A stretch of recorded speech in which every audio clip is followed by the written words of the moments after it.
Abisafo mamu nyina akwa by mama chen so UTV so critical issues and anope ede ababesi ahase no entu do TV no ato UTV e mamu apia esanse ne meme de adwuma bebre ho no ma wo betimi aye ne emesie fie pepa efia de yo wo ma ekọ jogging ekọ gym bi kra wo pese oda you just don't want to be part of problems bia but odo TV no ato UTV oda mpam so you deserve it because to the bia na body no you know be firewood yesu kra kan no bible mu say sunsum pe so to the bia no honam no ayemre but I no pay the tie bia na whatever situation you find yourself yeah that's it so do TV no at UTV esa dey aseda mo twedi ampo nyankropon no ankasa cause no e no ma ye nkwa ye betimi aba betena hakra ne aye adwuma na won so betimi aso TV no kra akase ene mehwe say critical issues e dey fire and a vim lady edeba na no pay mo achene e san de asede mu odene e de ma yewra doctor o se kwame despite any doctor for support hwe Ghana how ni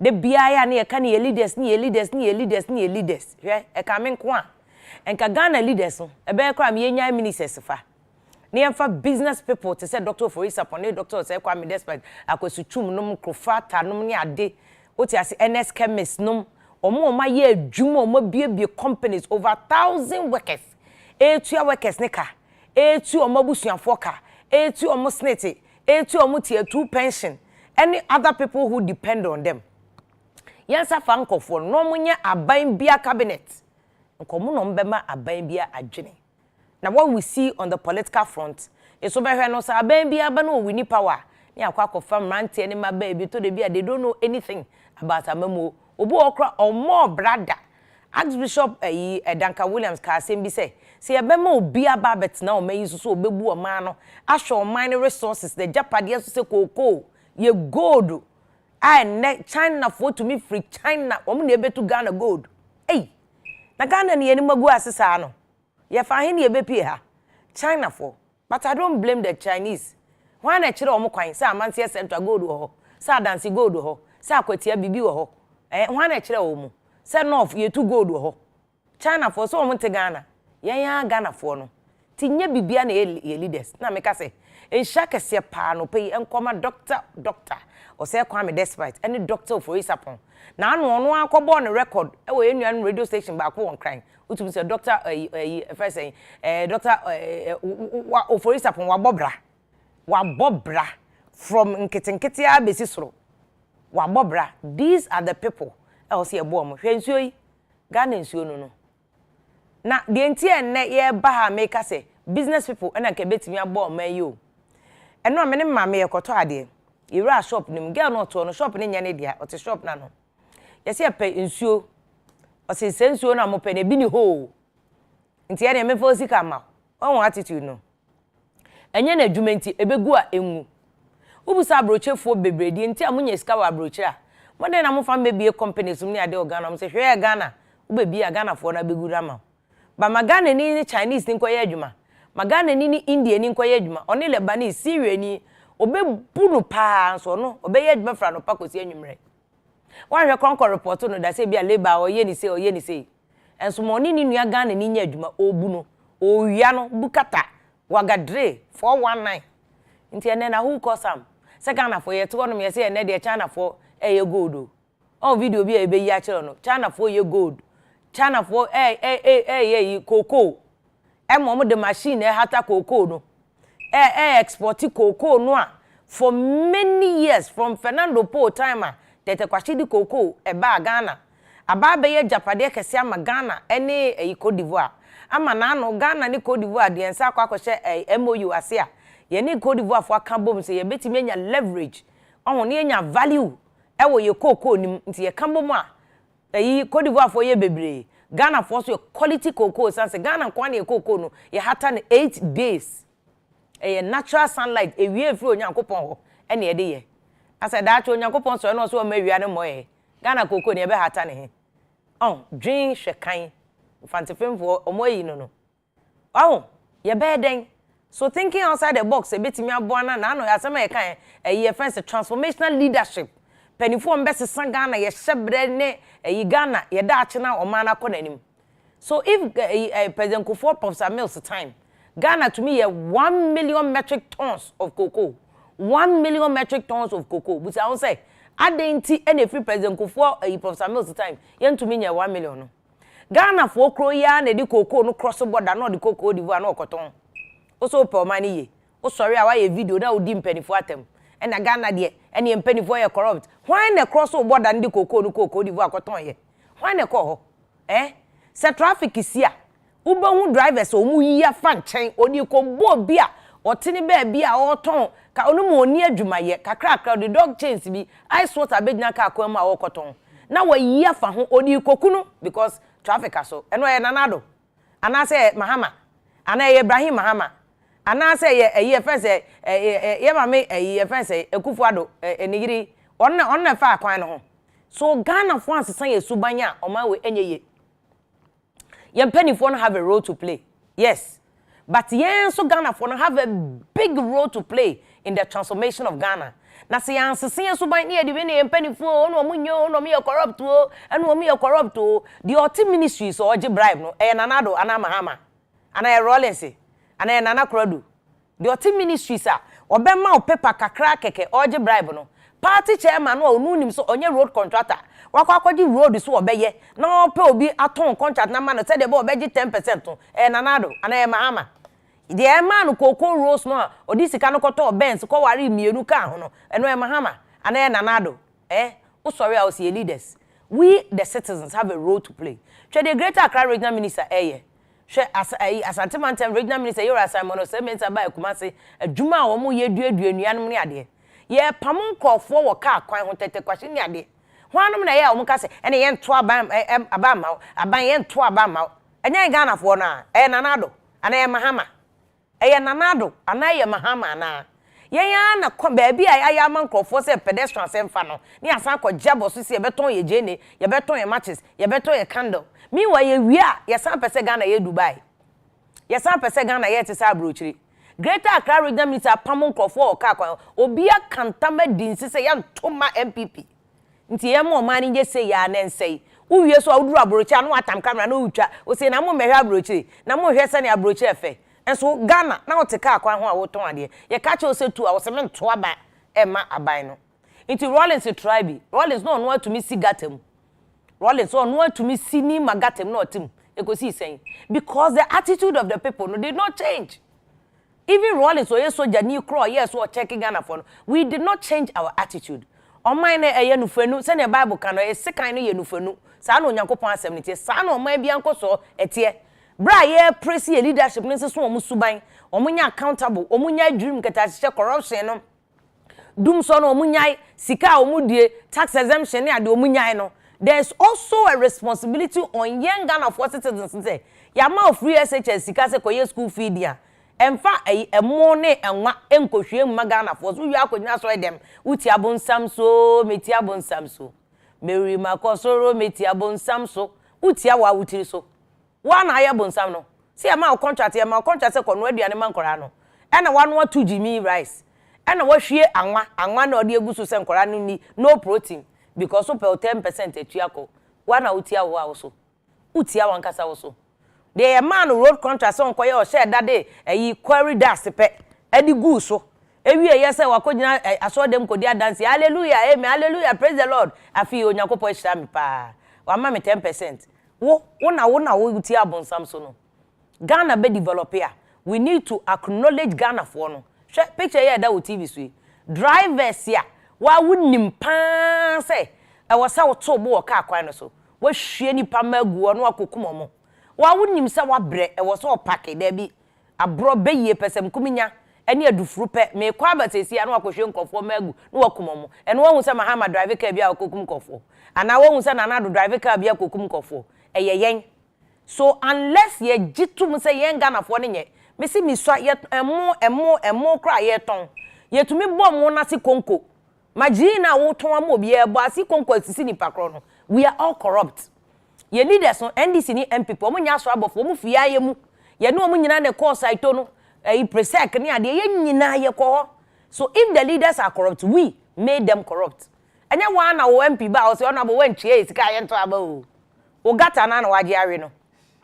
Road no na waje are no. Into what is your role in building Ghana?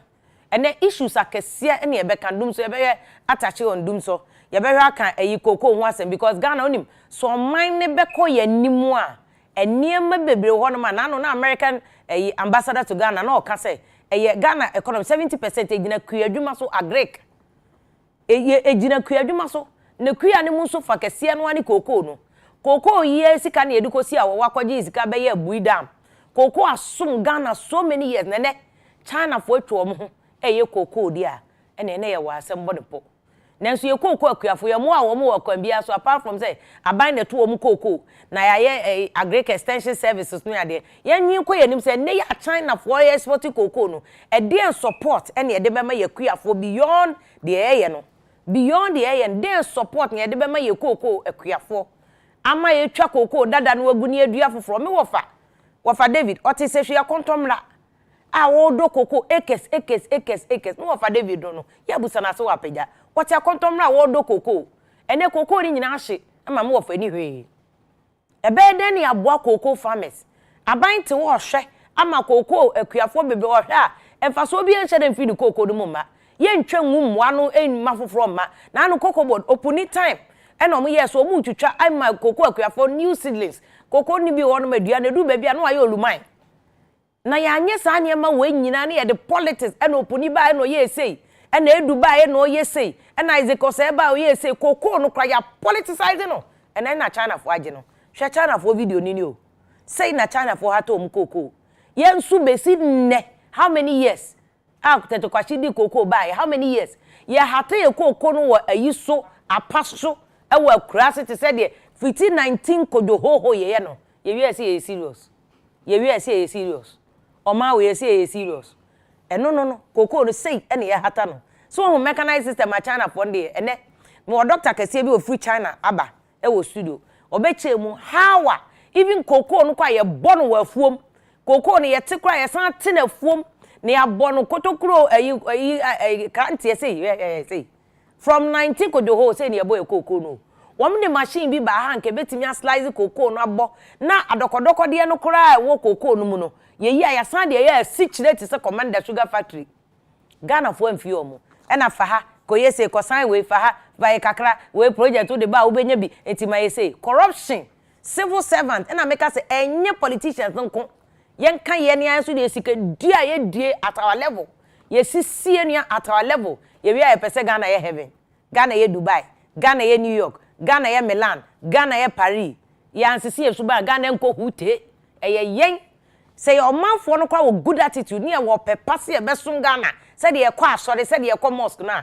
say de ye sum Ghana no say saa na ye kwa asore ne ye de ya ye kwa mosque ne ye de ya nka Ghana onim nka ye be kwa anim ba ye wi a ye gogwa kasa ko gogwa kana fo ye kasa ye media fo ne ye tua ye kasa ye nkasa tie de ye kasa we are paid to talk but Ghana ni ye ne wo senke my politicians the pressure se munye machine ni we na omo Ghana ni ono kwotena China osua ya na odi we free mo odi buy say ono nso nya bibi mwane man Ghana nti ko mo de machine ba na nka koko na nka fe ne ye kopan we odi koko no tum na no abọ koko no na atwe on we na nka ye de be esi kire no ayi na wo koko ama no nse bi wo ho a juice bi wo ho na nka atwe ne de ye esi kire no no mo etwe no wo mu wi a da bi obi pe ono ane de enti chenchene a ye mfa konko ye se de ono a epe no ya ade value a Ghana ye be de dok no ekwa enti doctor say kwa me despite ni doctor for isapon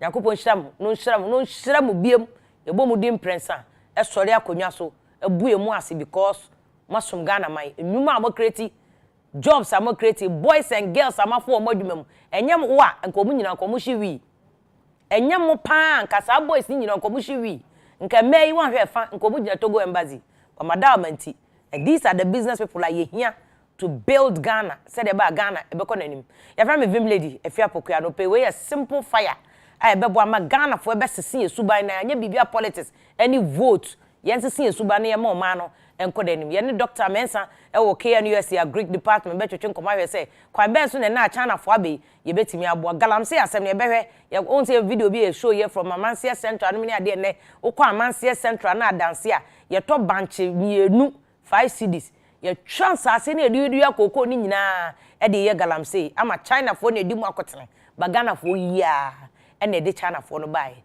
Ghana fo ye anya omu nyina na ye politician ahemfo akese Ghana fo ahemfo mu wodi mo a ena mo hye akire mu wie so am se Ghana enye se Dubai Ghana enye se Dubai mebo a ena mo hye akire na mo too gold ena mo say akwan ye ba be fred dialogue a mo be san betena se akeka brofo akese ana woma asemo na mo ye eso mo kro ya na mo say Ghana man Ghana fo mpanifo akese Ghana fo ankran boys and girls yeti ekrom ni ade ene ya kwa me ama hefo no kra no wo mutumi ton obi koko farm yes ye de ama no koko akuafo ni bebre so ton omo de ene ye de ko ese amase atento a video ene ye yi omafo no se kra kapre ne sempo akro omo de beto aduane edi no wo munye bi omo de beto aduane edi patcho follow live UTV Ghana e wo social media platform na YouTube and afi Facebook wo adwenche ne yesu ehunu bi e betimi aboa ma Ghana e betimi agye omo na si yi a na wo de aba na mo kai a and I also send a message na no kai say wo ka ho usuban ka ho wo suban pa politician ko betimi atia no na wo ni suban a udi atem kwa osaje fo nkroma any President Rollins any mpanifo kukudam na nado mahama omunyina omuni atem obabi a o they've done their part to build Ghana sisa suban na Ghana be ye they said that say ma this chocolate drink do here any issue special ice mineral water and more vice president of the energy mines and energy committee parliament honorable Maurice Donko studio and Dr. Ejekumu free China studio has any Dr. Mensa Bejinkomo KNESC any ranking member on the mines and energy committee Kpando yene no ebetwetwenkomo ni mpanifo akanyine kukudam we want to find solutions to Ghana it's enough yakasa abre now we want action change your attitude now na yenko yenim yeba sesia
very clear.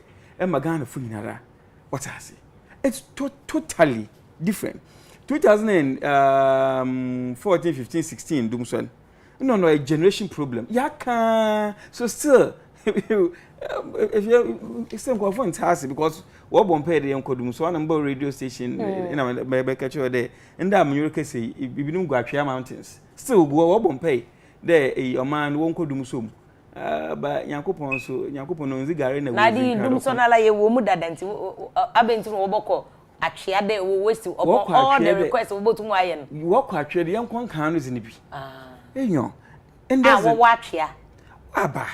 What won't pay a bit boss sponsor every day. So be honest, say, oh, you're fasting, also Nkofumbo and Mamma fasting. Now, fasting our boy being what to 1 million cacra, what to 1 baby cacra, a Wajiji Yamaka cacra. We are what sounds one per diem. Fasting who per diem. You woman, I'm with 2 was 1 year for not 2 man. Nyankopon say one pie body in Canada Dumson, Ibimbre and Ghana. And I'm a Nyankopon no zigari, no zidokon. No new more my number. In St. Canada Dumson is young combium. So in Canada, one wire them, I'm curious. One wasn't Kofako, Wabon, Kofo pay, a war at Chamantis. Oh, if you know one, if you knew, but I mean, should I knew, but I'm in as I know, it's a one say. It's a one say cry. No, our contract in Kofu won't call Achia Mountains. Be away free during the crap, a better be no onesie. You see, like a son of what I can. On the 2 much your can one idea your can. And I would say, that's a Casabiba. That's what one says, why you know from why I won't on our sponsor you pay being will be a sponsor you pay bass. Will go the day, must say. Is ya no man as a forest numina if you wait to the day keke. The long term at the committee level. As in there. If ya and can't do son, we don't have enough power generation. Ghana sisi anda manyoka si yen nkanya do wa yehia wa Ghana ya about 3200 megawatts. Okay. Ye ko pika obia so na fridge ni TV or charge no mobile phone bibie Ghana obia so na kanya 3200. With this 3200 first na Ghana yentum yen generate 2000 po. Oh, okay. Nti in order kanya kakra na wo hon wacha waze maame na onya wo. Nti tum eda off ana kanya odum beyende baasa. Na enya be 2 hours bi afo na wasan so edum ne biem nyo on wo friend dumso on international dumso international dumso enyo ona because ono o ma edem chere na ono so see no e Ghana nyinara okay no obi az ho dance de Ghana nyinara yen nyinara na yeda eyim it came to a time we were even worse than Nigeria. Like Nigeria dumso and it's beyond international. Meaning beyond international by Yabazi. The global. Global. But you were 2-1 at a point. Now, we are generating about 5,000 something megawatts. So that means that we have more than enough. There, yeah, chankania. Obiabu to maso and kanya. Kakran kwapo, ye crapo, moba catching no crapon. Ye export another as ko amanazi. Okay. Ma yet to nezema nkunkruwa wobenhem. Fast forwarding. And the problem a ye nyina anye there. Yen bia say yen fan the VR fu wo generate one kania bia ye gisie na ya chama ifie ya chama nkwankran. Ahoma na oso nkania no mu. Ahoma osa. Oh, okay. Osande population in origin. Electricity in Kenya so mo atinye there if ya and there say when enyim ha ebia say ahoma kesi bi da ha a oye ebia 330 kV say problem ba ho sisi ala oka areas p. That's why them dum so yi onya Ghana nyina o ye specific areas and there menyo say where bulk power supply station ewo Pokua. Okay. Where you be wakaswa. They be ameka de beja atum there. Enkan na kaso population. So yeah 200 within 2 years. Up to 400. What's up 4 million? last MCA no confirmed but I'm when I may just example since you for me but means the 2 years ago in a obabulu 2 million but in the pi we to akata na kaswa na no kwado enti power station or na or supply nyimpa ebia 2 million the same power station in there or supply nyimpa 4 million enti obeda na kan ni na wetu wa from so bia sunlight so it's a problem eko Pokua say amasama na no kwado ebisu ho dance the development or kodo ho nkofuri sidan nkofuri si factories enti no chede e ho so obehia nkania pi ma wakoho sekaya 7th of March from Prestia to Obuas line problem ba ho problem no badam line ho or trigger ma the whole Ghana nyina akro off sekaya pa nta chede ECG fu one great ko fu one lines ni bi say e bi ko offer or affect baby p ana great ko na ne partners a ECG na ze nyina aka ho wa ba ka chen do ye adwuma bi e wo Pokua ase na adwuma ne ye do 95% into order ye tum ye migrate ahomande di fi ha na ye zo kwa nti Ghana fo ye sra hon one man embier na ye fanye dem Jumezin. But mas me blame ECG, me blame great co.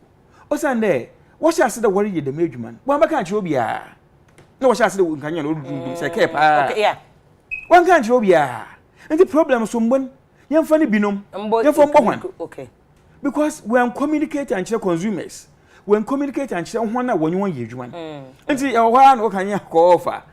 About the day, Yama can and there so wabi. But nipa pamin so wotu mo beka che Ghana fu nyina de dem man na mo rukwanya na nka menjin ze kasa pinya na orokọ okay nti obeba okay na Afia adwuma so onyaza e bi watsena wo han de aso no mboto o ye adwuma wari ye o last year nyina na wari ye ntina 2020 waka de o adwuma ye no mbe 95% nti mo waka ne ze o de edundum nkanye bi netum na ye ho adwuma apart from Pokua season malam Achimota Alliance was way we upgrade from 161 to 330 megawatts. Yeah, megawatt. Kilowatts. Okay. Into no chere say worry ye ehwo adwuma na say wendum light ni bia. Ahoma na ho azenan say wo you crew to form Afia na say gina wall yi kra nature. Obo pool wa ba na was wa yaze. So no ho ahia de ode wo dum baby na wo tum na wo yi adwuma. Painful, ni nyinara nyo. Dem dum so yi onya Ghana nyinara. Afia onya nkran baby akrapo na dem dum so yi well experience bi. No. Okay. Inti chede all these power stations now bulk power supply points. Why that will solve the problem. That will solve problem. Okay. But men kede oba solve yen problems nyinara so afibo. Osande infree na was the adwuma. Okay. Apart from them bulk eye worry where e bia hwa na nkanya okọ ono onya grid ko fu na ahoman e bia na ECG fu na ahoma bi na wa touch bi na wode wo je ho adwuma okay but ono intum mfra no dum so mo onye ye bangwafo se wo kanya odum no so fra no dum so many problem but enkan no dum so na onye nda dum so wona wore bompai de yensan so yenko dum so nduem nyankopon no nti de nyimpa Afia ena ebinum wasi sikasam obi baba ka sisi ya na so ga ena yenyi sika ena awo mesite awo mamo heta mamo profession nche bi anka se be fro bi e be frefrem kofu bi deputy rank ana nti on so baka se hu nyo okay on obaka sikasam honestly mon kom sha ma sha atwo en de on so baka de yenyi sikasam but ejuma rekodu nyina Afia at the great cool another one partner ti abaka a che de wo nye sika bi but honorable one day where civil servant to me kaba meba the pedeyako your main issue of the galamsey which is also in your committee nti badok una free oh they be if you patcholasi but what dey magana fotase there dem more kodua so ye preso so ye dum so ye abaza so onyen kan no zini bi onye international dum so onye international dum this is a domestic domestic local equal domestic local you have to localize into a local dum so na mahama ne zini international dum so no nka why onye Nigeria for onye na competition very interesting honorable kade na na ehia that is the thing but exactly una free abroche kosua ade a wasan ba Ghana this future, how do you see the power situation? Oh, I say, until we are not used to, sir. Baby, I want you to do. Doctor, no business dance. The difference room.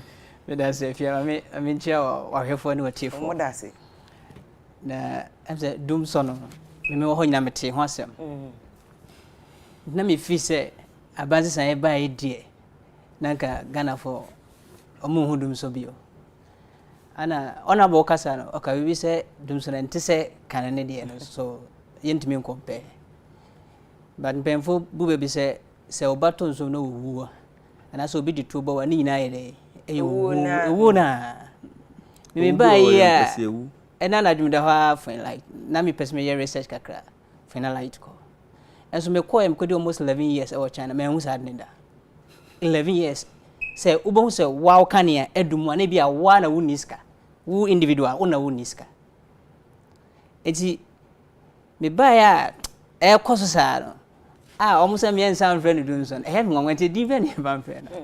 Because at the end of the day I need doom night in a side. That's also. It won't be man definite definition. So still Ghanaian is an ordinary person no, will still see it as doom so. Now one thing na honorable Kasanami taking notes back and say, I never come realizing from academic point of view no. I say as a visual department no, energy department as a new research department or hana. Okay. Because what about 4 years? One who said doom so problem or her. And if you want to make so ubet me a projection say area ha any growth population growth so definitely power na wa ha no and say can so 4 years time there definitely on be here more yentimi nye santo so nto nti as a excuse me ya do so yes and say ye undermine omo ye research in various department in the energy sector no so what you say nti yes I mean ordinary perspective ada sika na eni ho because China me wono so mo ba be ye adwuma bi electricity no ho a they don't even need to do doom so what you say e mo ye adwuma na kwa wo hu oh that's the news to me so what you say minim so mo nim minim for instance New York matna in New York DC ne ube wan say ye fort wo ho ya ye ye num kan ya kwa na sometimes ya ye enti no me hunu say me here electrical engineer sabi nim no mo nim anaso omo nim e bia kai wo ho no na eso ana omo nya transparent to we the ordinary people say na be bet senior mind new say so I believe say omo bia no mani so maye ne na ye hu a I think say ne omo betimi aye de aya adwe na de ekoi de as a blame game na na ye de e ya do so because na no de no o say edum so na wo de edu so de o say me kan say de edum so it's me as an ordinary person I will still think say it's still doom so. However, we cannot use says for instance be a man for to cook kaswa enti kaswa na man for to definitely on power generation on be here more na population census for no more ahead your various research sawa projection dada so it means somebody is not doing his job so that's what I make can say and say obia every department na juma trust me we wouldn't even encounter this kind of problem because the financial department will also do their job reading research beba reading report beba so in 4 years time population be increase wa ye be nya capacity say e wa ha say obia be na sede so but the best I say as obi nye somebody is not argument is what the ranking member on the committee the Lakujo honorable that's what she was saying say ade na financial me Dr. Kwabena Donko kasa o say esikasem but Dr. Kwabena Donko kra de o say enye for this one no doom so we enye entirely sika but the technical but that is the point that you also raise say advanced countries to say China US ni ade ne ye to me ye kane no ho aduma abra ye ndum no so that's one is very revealing part to me but honorable some answers no we na mo ye committee mo ni electrical engineers ni na wo grid ko ni ECG for kasa omo mam this possibility a doctor Ejekum kan wa say mo betimi aye kane no ho aduma without putting it off. But if you see at times, yes, we are trying to learn from the best practice. Okay. But the question is, are we there yet? No, we are not there yet. Why are we not there? Because your engineers, omo nyina sua de wa abroche. No, omo ne omo nyina na class. In fact, your engineers be any abrofo no class. Omo to me beat omo. Me ko bebre. If you doc on the class o beat bebre, omo ye PhD. If you class on our meaning say we BT bebre. So why are we not there yet? If you assembly that's why so urban urban classification of countries. What will be developed country? Okay. No, what will be so developing countries? Okay. We are getting there. Now, one can say budget in Ankasan. You don't have like in to support one can say budget. That is true. You go and borrow from somewhere. That's why I COVID be on mana would be over and say nada. Come on, watch one. So where do we go? Them developed countries say ye king. Obi tuya tax and could see about 40%, 30%, 40% of the salary. Another age more. Are we there yet? Can we do even 20% of our salaries for tax? No. And see, I can China, them, US, them, yes. Yenduho. Yes, we will learn from them. But on your day, we research within a company, we need more worry you. If you yes, there was population estimates there in 2-3 years' time. We will do this. But remember, we free today. Population all costs so population no questions that nanka yan light in BNB like abortion. But say kaso na no kwaduna. There are so many companies, newly established companies, due to government policies be awazaba. But yeah. Government policy, but there's also projection that should come with the government policy. The 1D1F back. Another people will take advantage. That is and that's even good for government. You want people to take advantage. That is why them substations here were they didn't start no. Ayaza good warrior. Who good warrior? And it doesn't take one day to finish such a project. It doesn't take one day. Okay, but honorable, we need an electrical engineer to explain to us, Doc Rekade. How many at the US? At the US, in my what do we do without necessarily putting off the light? Yeah, but are we there yet? One can say, one free year, you see. Kwame Nkrumah, the man who money been. Kwame Nkrumah was it? Okay, so it's a generational problem. Yet there in the watch. Exactly. Okay. But how many years is America and how many years is Ghana? But maybe we can compare ourselves to Malaysia. Okay. The Malaysian, Malaysia, yeah, age in pay. But how come we are here? But if you are something in there, we will compare and compare and compare. But the problem still exists. So how do we solve the problem? That is your headache. Why? No, you see. And as a country, at times it's priority.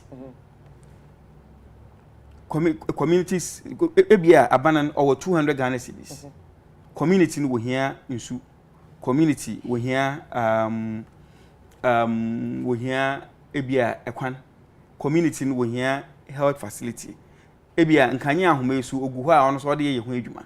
But for me, the pressing need at the moment here say yenya generation problem if you nanka we getting to 5,000 megawatts nanka we are not going to do anything on it till the problem comes because you have limited resources and that limited resources normally the immediate need are oman we here yes we will get there but still baby why yankanye hu adwuma wondum onye problems one kanye hu nyina na wore ya wondum okay. But so will change ahoma and we ask babyara. So obande when can ahoma or the generational laying or the back to the distribution. So obande once said the man humana means the we ask because say inji the man they may have a backup ahoma. Exactly.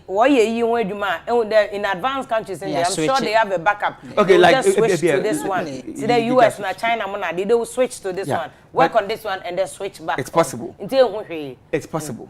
But as I'm making there are other in Jumebisu also. Warrior. Wondum. Okay. But honorable, I doom son is here. I say, why you supply point? You money we are doom son bejay. Oh yeah, but but on except there's a problem, there's a fault. Good because our machines now was really okay. Like nobody thought about it today. Prestige to boss line or trigger magana in our off. Did you ever dream that the mass? No, but as far as I remember, honorable ECG, many ECG for a lots of beating, Mr. Budu, Akade. No, monitoring system. They even had up to even cameras later on, no, we what to drones to monitor their lines. Yeah. So it is still not excuse. They tell my dog, No, no, excuse me, no, but buying a drone to monitor a line. Honorable, to be fair to Mahama, Mahama any time me. I want MPP for one man excuse them all. Oh, they do. Yambonija, Nanka, Nkebia, Nanka, still, Nankebia, yeah, the doomsum.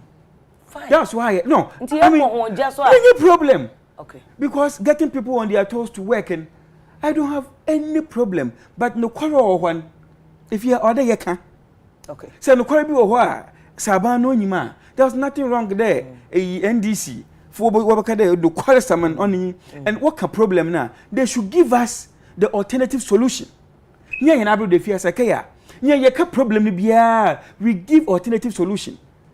My brother also Mahama na time when that time or na light go off into doom so. I mean, Messi, your definition for doom so I mean from home. What definition in me? I don't care about your doom so. I don't care about what definition as well ma them problem. But the problem is you distinguish between the two. And now two so what consumers need is their lights. Okay. If you my we here that don't can you man me here that YouTube here baba ha can you see that we more call the fire e be a boss onto ska onkoto a fuel and generator on fine you know yen nyinara yen pai bonye there kan you abo ho ma yetum ya yedwuma ma ame na onyawo yen ho ato into doc sa ba kwa ba wo so wo ideas kakra na e won for booma manan on so ntu na obete da obete doc obete na or can be say alternative say okasa when they talk they have to give an alternative answer alternative they be say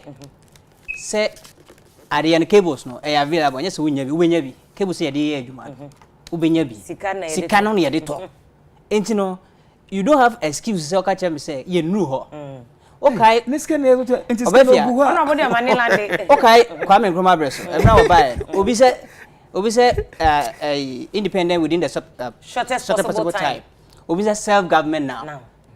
Ghanaians now, as you what that attitude, no say ye nyanru ho. What's the world is going?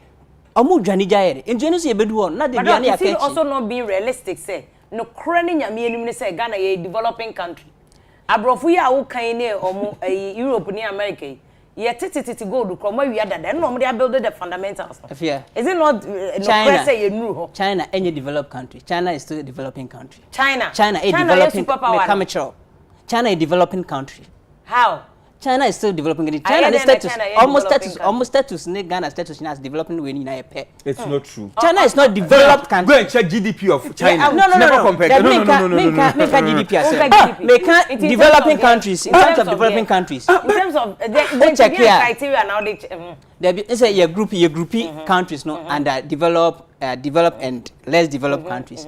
China is still developing country. Take it from me. And when kind you can't say edao.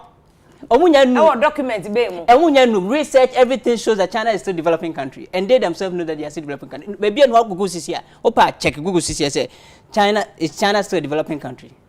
China. And China still see itself as a developing country. Okay, but so when say China also was China. But who now who say ebi no developing. But still no within the economic spectrum no. Still who say they are still under developing country. So are you saying me consider China GDP because said the honorable Kano. What the China GDP to Ghana GDP one? There's a big gap. Ghana doc honorable can say besi ne China phone ko bo besi am so budget so. Ghana so the Afia. There was see a kobo besi and so your budget so. This year krana revenue ekọ anim kra. Revenue I say benya 72 billion. China one company sika kra ebro 72 billion. No we China de. Onimeka China who has a China. Onimeka omo national debt. Okay. National debt over 200 billion. China national debt. Okay. But me pesi e be ko ho. So ho. Me pesi take it China. Take it from me or check it Google now. Okay. China is still a developing country. So you can't tell me say we have you can't say yenyu ho. Okay. We have no excuse because the cables are there. Developers are developing bia when it comes to energy. So young couldn't it's no excuse. Okay. So we just need the money to grab whatever materials that we need, give it to our engineers to work. So just here. But line is very interesting. But honorable Delacojo Hoye, a ranking member on the Mines and Energy Committee. Near honorable Achichinkomo. But in the meantime, you call Galamsey so because video a Ghana and Sasia. And also Mines and Energy as a yes, no. China 42 in the Dimokotini. The basis of Ghana, economy nebako, we gold, a friend say we cocoa ya, resources, minerals, they say gold, diamond, but diamond they are kotiasa. And they say the aka any gold no crown so you 2 over 100 years ya.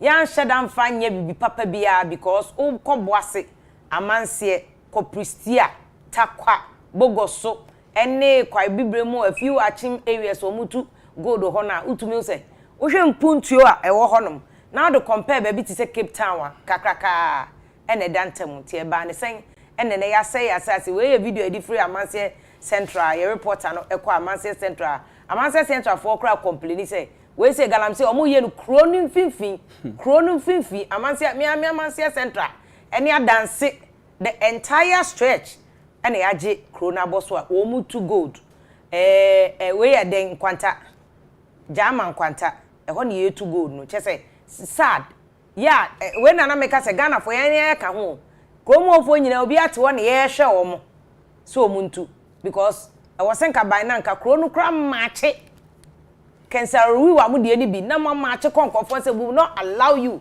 so mbetu gold ha but this is what we see here omutu gold omo say asase ne yetumi kosi obi kokom na no me kokwa be atiwa na ye si obi kokom mu pa na yetwa me papa alaji chocho ena me ne ko yakopon fa nsie yi alaji chocho ye kwa atiwa forest nim ene kwa ben ho alaji chocho na no wasi hospital na kofo tie si obi kokom atu ya omutu gold. This is the video I do honorable say Mines and Energy Committee this week ya minister release statement obi enya man no ne ade kofo bebre ka say double standards nya atwum hypocrisy na moye because and a be issue and a president I'm sacrificing my presidency and I will stop Galamsey and no president ko share o chehene ne achema hemfo akese o si ono o beye do betimi bia nkofo say double standards ya tia bre mo kan dey we 4 years mo anye wute mo je excavators Christ san yira ko di obi botoma o dey Galamsey twidie o twidio una ye vice chairperson of the committee honorable how did we get here if you have the men if you if you Galamsey issue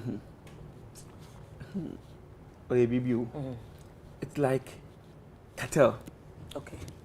And it's like Nipeduan say why they say how can na waka ha and he say pede Nipeduan otapo yi pa or they were friend holistic treatment you treat ni nara ma otapo yes o enokwa ye man panyin badui o man panyin bakade akwani biara do obobo ma Galamsey another illegal mining na se wetu ewo omani opam panyimfo ozi dwumezin ozi share hwanansa ma okodo apoka de ozi ne presidency ozi to line do de akwani biara do obobo ma Galamsey wo wetu ase yes president ozi da mhihye ozi bai na ozi impanyimfo bi so na ozi won to ano omanpanyin onye na nkote na oye adwuma no Ghana hawo onso adwuma ozi hye bi no mo nse that's why eko at the district level crap omanpanyin wa na MC nyo ha friend DC ya na the MC nti dem crofri nyinara together na was womwa na dem Galamsey another illegal mining na si ontu na yes wa sha se adwuma no kama nwa wo media fui ibi obai oboy ma na nzama orokodo but he sika ya abonsam sika ya abonsam legend yet do even those in the crapo na was ejumezi was hye honsa na crapo won so ejuma no crapo was won ho agim minimum meze bia wokoye na wokohu de ebia good akasa akase de baby ana do ejuma enum ye do na won so bia was won kaji mintum nkyere da waye no kora na da onya no under your own government. Oh yeah, damna Nancy. I just want that emphasis. Yeah, you have soldier from the police if Nankasa so once was one cry there. Once one crochet. Now what might damage medicine on also on chatun. The microphone house was once okay no kunda as you do. And I also was one who was a Jimby. Yeah, but I also DC for no crap on my pain. Na name is for no crap on one crap on every week biara. When you want kick back. I see. And some attitude. A blue crap say or evidence, but I'm like no, DC for dinner. They even have some from Amansia and Adansi areas. So one of them or two for cry issue statement to correct that he wasn't part of it. It's not share there. If you share that among the pearl Heneke Sabia not needing today, binum, no more do 240 and major also Nananka. Into DC for be on my present cry action or muscle. It's not the Corbu. Here and now, him for now, or the war more man, okay, one crew, to pon one crew, Udzimun. A bosh, and was Nana Crapo, any dame crapo, to crew or the downman. Nana bedroom. And also, what can you do now was a bar? Nana, Ogina share. A one so show, Yanni opinion be, Yanni but not a casting be, or the Pristia. Also, no, say, do crony feeling chalipe, meaning say, Chamfine is where Chamfine or boom to. If in an Afia was on Chabia near the police station, now Chamfine is or say, police station, any Muara, if you care, why should you? And Chamfine way here. And see, on my pain is it, was in Shanabu, was in the presidency crapu. Was that two line or do? But if you are in there, then I'm saying, of course, people in this election. Are you aware? I'm not aware. Of course, one of them. Nanka, Pristia of all places, we lost there. Okay. Pristia. In fact, you lost all the mining areas. Only like Takwa, we want Takwa. Yeah. Takwa MP, but when you go to the Odo Tobri say, away a mining area, but moving. Yeah, but the margin. Okay. The margin. Okay. So that means the president, ne akuna okadobo kweti agalam saying, in a way, when impact the presidency negatively, going into an election. Okay. Me constituency. One wa takwa nazen. They came in buses to your constituency. That's where they are from, but they are working there. In Takwa, okay. 2-3 days to election. Going from one community to the other, one man is bana bohen. Saying yenye binza, on so won't ye binzi, in oh, I see. That was the campaign. If you are was you, they use their own money. Muhammad never gave them money. They use their own money. Going round campaigning against Akufo-Addo. Because one man is banned. But no, I did not right though, because while I say ebeye galamsey, you fight it. Na eche excavators. Na ye hu the excavators na you. Ye hu in the excavators she wa ministers wo demu or she wa appointees, wa presidential staffers wo demu. Ma wo the excavators na ma wo girls na de. Mo won so da akasi forest mo le ye galamsey. Are they not justified in voting against you or even campaigning against you? It is not about the obiakaji one machine. It is about the wobenya sustainable way of living through galamsey. Say you're a campaign. Na say opposition party or no nyimize. Ni a whole deputy national communication officer. I know there will video ni be. You have to play for people to see. Going to mining sites from one mining area to the other. Na so kwana smo kan nyina ra there. Hey, enuanom mun kan kire hwan. Mahama na hen NDC foze. Yes, one galamsey edwuman hen ye fodo. Oh, NDC here demanding. Aba. Kwa hen na mun suro. Na nche na any video na mfa mo na body sisi a.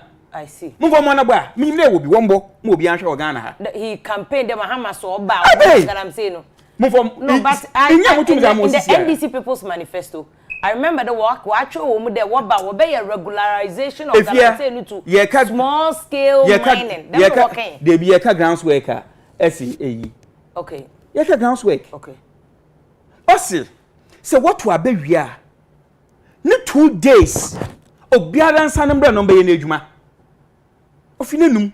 I have the video here. Say ebia kponkofo wonya. Mo fom ho no mbodi sisia. Okay. We'll check if and onyana ngotin na okase you. There are other people with him. Aho nyina okase there. Say ehia ye baba ni ma. That I'm saying wholesale. Okay, but honorable, but at the point no, but going forward, honorable, you have the government wasn't successful. You weren't successful. No, yeah, Afia. Okay. Yeah, to me, yes, that you weren't successful with the fight. We were able to get some success, but Abia ne pay 80%. You do 80, you do 40. Okay. 40. I'm just example. Yeah, example. So you have failed in fighting galamsey. Not in entirety. But on America there. Na nyipa nanka so boy nyipa nanka so ozun we so de adwuma 1 yen. What's in hwambo? What's in hwambo? So going forward, there's a new minister wasana baba ni biem. O say the fight no shasam. Obodwe. First strategy we fail. Okay. The strategy we used at first. We failed. Yes, because I got 2 exams. Na pass mark 15 year 49 crank failed. Yeah, so we failed. So going forward, what do we do? So going forward, okay, the new minister said, now let's have a consultative meeting. On a woman was wakasa we need action. Wakasa then. Na ankasa bed na like a bed and the human etumina ahini. So consultative meeting means there. Na no say all mankofo to go to galamsey wodan hmachen. Let's sit Nana on the table and talk to Nana. Okay. Civil society, yes, you are helping us so much. What can you do more to help us? Abandoning Jumafo, the ministers, you are helping. What can you do to help us fight? So, we will come up with another policy altogether to fight with this. So, going forward, even stopping them, what's the word prospecting in the forest, Nazi, and Kwafasha, so what kasa. Because what you hand is ban. Here, Obi Owa, 1 man can't tell the uncle prospecting cake with ya. Prospecting obey in the area good, a good away when you're waiting in a way. One more cat, the prospecting cake. But to come to a time, prospecting no way to go to our area when you if you wait to area. So we need a holistic approach to tackle galamsey issue. Okay. So you have failed the first one, but you need a holistic approach because producer say Jama kwanta video no kwa no. I say or your prospecting license na nipa no okuta. What the man in the middle of town no way to na why you could them no here. Honorable video no one. Yeah. Prospecting license So Akufo-Addo doesn't sit in this village. Yeah, but Akufo-Addo doesn't sit there. But minister also attack now or them license them man. What attack no issue license for villages that you don't know anything about. So there are also people. Even the issuance of licenses, we have to look at that process again. Yes, we have to look at that process again. So there are technocrats who are supposed to be in charge of this. So because technocrats in will recommend that yes, we should give them the minister should append the signature. But minister can't be everywhere every time. Okay. Because I mean, I think the people of the town or them what the town or where one now one match on the whoever the miner is and just get rid of the person. But there's power in people. Biswa, the people there no are thinking there. Obenye bibi obenye juma ye na nephew do what to go new year ebia or brand bibi kakra ma onso otona. Onso na obenye. That is why we need a holistic approach. We don't need one political party to say yes, I'm going to fight it, and then the next day other political party will say no, when I come to power, go and mine. Okay. Yani the la could play the video. We need to see I want the to play the video. Politics aspect of galamsey, but don't kuna ofi China buy this. But if you're just 1 minute, now don't come real. Consultative meeting, what happened? Say NDC for no by me hu alaji Inu Safuseni, he moderated one of the sessions. What capacity? Call him. Menina kasa. Nothing. Also he went there on his own. Thank you. So he went there as but a he's person. NDC. Ebe if ya. If ya. Nebusu hini wa hwa. Okra no okeka bibia nka NDC party will come out to say the one man. Kodo. But he spoke, honorable. NDC so hini bay. Okra na. Other people who came. Okra no okeka bibia nka o favor Akufo-Addo na abana. Nanka NDC for bakade one man wo. Okay, so your point so is I'm happy the one kasa akade he said there he went on his own. So as NDC as a party wamba. But your friend one general secretary na bi said. Dr. Jekum, pictures in the no video of Galamsey. Where he Tano River. Oma divertive river no show no. Serious. No, they are called no Galamsey site.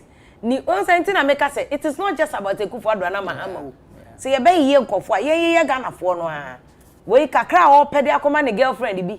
Ka o pa akotwi. Si tese sika o twasa ko bi o pe bi akoto nti. Owi a wa betwa de aye sem se ono so ye skani. Wa divert Tano River no. E de akọ ono ne Galamsey site e na ohunu nsuo no. Owi a de wo hono awie no, wa san divert abegu Tano no. We ya nro anko na ekotwa yo enro anko na dog Oh ndeda ndeda nkotin na ekotwa yi ndeda nkotin na dog unuanom China fo na onu omote China no omo na champagne na bi di Ghana ha o ano na bo na champagne ha na bi ni ha China fo na I manufacture champagne no e na oma be pe Ghana fo partners e na omo na oma be si e na ntabo na che say abro ni be ye say your proper mining company say AGC kro be na oma si dan omosi hospital omosi school we dey abro ni be yenti dan kra ho ntabo no wasi o to gold na ko o wi a ono akwetena ne China say o develop ne de na wa say ye de ha aided by ye nuanom Ghana fo do ko na oni omote China Afia me da say ense China our system be say o ma build system be say even we a foreigner untumi mfa wo person me kwatra de like ansana obenya license permit say we dey trade English keke even kindergarten kra no process how be femu no sa kindergarten no process how be femu ansana wenya sa work permit and kra wunya ntito adwem and mostly what the people do is say oko China ebi as a school na do ko there na school no because school be ma permit just what disua there school ni ma permit na ebi a wo mu a na illegal way bi now they are quite teaching maybe 1 hour be 2 hours be and so almost friend Galamsey because okobona hanu abona na no cry no abani sa so mu system no the system is working me come wo amount a ye kokoyi wo mu free e ka dey say jail e do mo ba ye bo mo ba Ghana for enya grow me build the point be about the system is working to the sense say Chinese ni abrewa kwa me fancy wo twam akwa apartment mu akwa Chadia Chinese ni abrewa kwat me free authorities say foreigner bi aba say obe Chadia within 30 minutes e ba be foul eno ni attitude na ashase na make one and even the citizens ni nyina akra no they are involved in making sure that the foreigners no doesn't do because illegal jobs and illegal works such as here. Okay, let's come to Ghana. Ghana you build a system to the sense that the system is working. There are laws. Maybe and a laws no government maybe Galamsey issues say illegal mining here. But omo build a system no and the leaders now omo help me build a system now they have to make sure that they enforce the system. They themselves are now part of the illegal activities. And there's no way your system that you build will work. Because the common and our tohono on impasse concession way asumasi way dia. On impasse concession way nana way dia. And no matter what your system you built no it won't work. It will not crown on hand also be free aban mu pen for police me ka say o mo ye illegal man because no so no kwa den onu be nya ne dia kakra dey edi. Na ma menka secret bi o mcha me bag na ya na me call me fada mu area ho na me ko hwe farmer na kra te ho na onim se na asas na ya concession atoso farmer na ono no land ne ya ne dia na ono onim se me fada so wo acres a lot of acres of land like onim se obi kra te akra wa ya concession atoso say law bi wo say you say surface no some we bi na ye farmer no dia surface no kwanya odia all mines exactly minerals belong to mine no so even the farmer no doesn't have a right so the moment na your concession owner ne beba say we ye dia ma me abans me my farmer no doesn't have a right the here so ne be negotiate na say turn over turn na fu na ye no ato ama because won't many abanye de entwe so as ma make can say China no the galamsey but my history kakra there are some particular people over China omo history of gold mining okay my van mineral mining from the Guangxi people Guangxi the southern part of China omo tu kwan pa omo say Ghana is cool be omo tu kwan it's omo they are into because mining ejino de omo ye ne say China omo mining bi China na wo fine nti e mine wo ho na mo mutu kwan ko bi kroma no makọ mine sa e na me ka cho say so system the kwan da ho aha nti no obedu ha say ha ne heavy man because ho no onya sa chance no okay onya edu baby ni bi we for na kwan China na akoto knife kran sometimes you have to issue a can say passport knife can no edu baby a knife ka akoto kran na so issue passport and so issue ID card so system is working. And leaders, they don't care. And the leaders don't involve themselves in those activities. It will feed them money too. So everybody makes sure that the system works. When Chinese leaders, masa. They can't Chinese system. Aha. And in China, your system, your good system, according to the extent say, so no Chinese ni ba. Where me wanna for how much China embassy. And me wanna for be the visa no. If you have a visa, no, me just want be too good. Before Chinese will qualify for a visa, ABI honor will be invited. No? So with the invitation letter, no issue the bank statement. And even last year, last 2 years, no. Or Ghana visa. Sir, Obi na Ghana na will be invited. No, and I say company be now be invited. And as will be a Juma now be invited. And yes, how you don't qualify for the visa. And there's some stipulated amount of money here.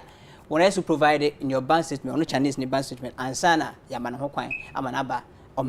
No oba oman mu a nso wan declare no so oba betu galamsi o oba na yamare bi ha 3 months so bi obestra obi and as we bisa but omo hide behind and what are they supposed to do some me do China the moment me do China I have to go and register with the police now I have to go and extend my permit sana law ne China so me do China no because ya me visa na me ko dey na me do na 3 months was so ko register police station yes me ko register our police station and a system na che ye say ansa kra na metumi atena kro so enipa ode me baaye no eso ne me kono ma me document ma me nkrata no cause ade be na me be ne China na me fill form na me bibia na ye hwe na ya hwe ho ne ya ma ene kra no 1 year subject to renewal okay so what I say but I no mu bedu ha obia ncheko babia ope Afia ye me call China so what ye 3 you will be friend 3 gorges BBB one of their highest hydro power hono ma build it's akoso no China one of the biggest and the largest ma foreigner enko they say no go area I was going to do a research with my professor the day I go to the village that day na a call from Beijing. Say me my uncle. Ye deported me from the village war. Because foreign it's a no-go area. China. There are some villages a no-go area. Foreign maho. Udu wa. Me say police am befawa. Citizen will call. You get a call from Beijing. I'm befawa because a no-go area, and I respect that. They are no-go area. Nah.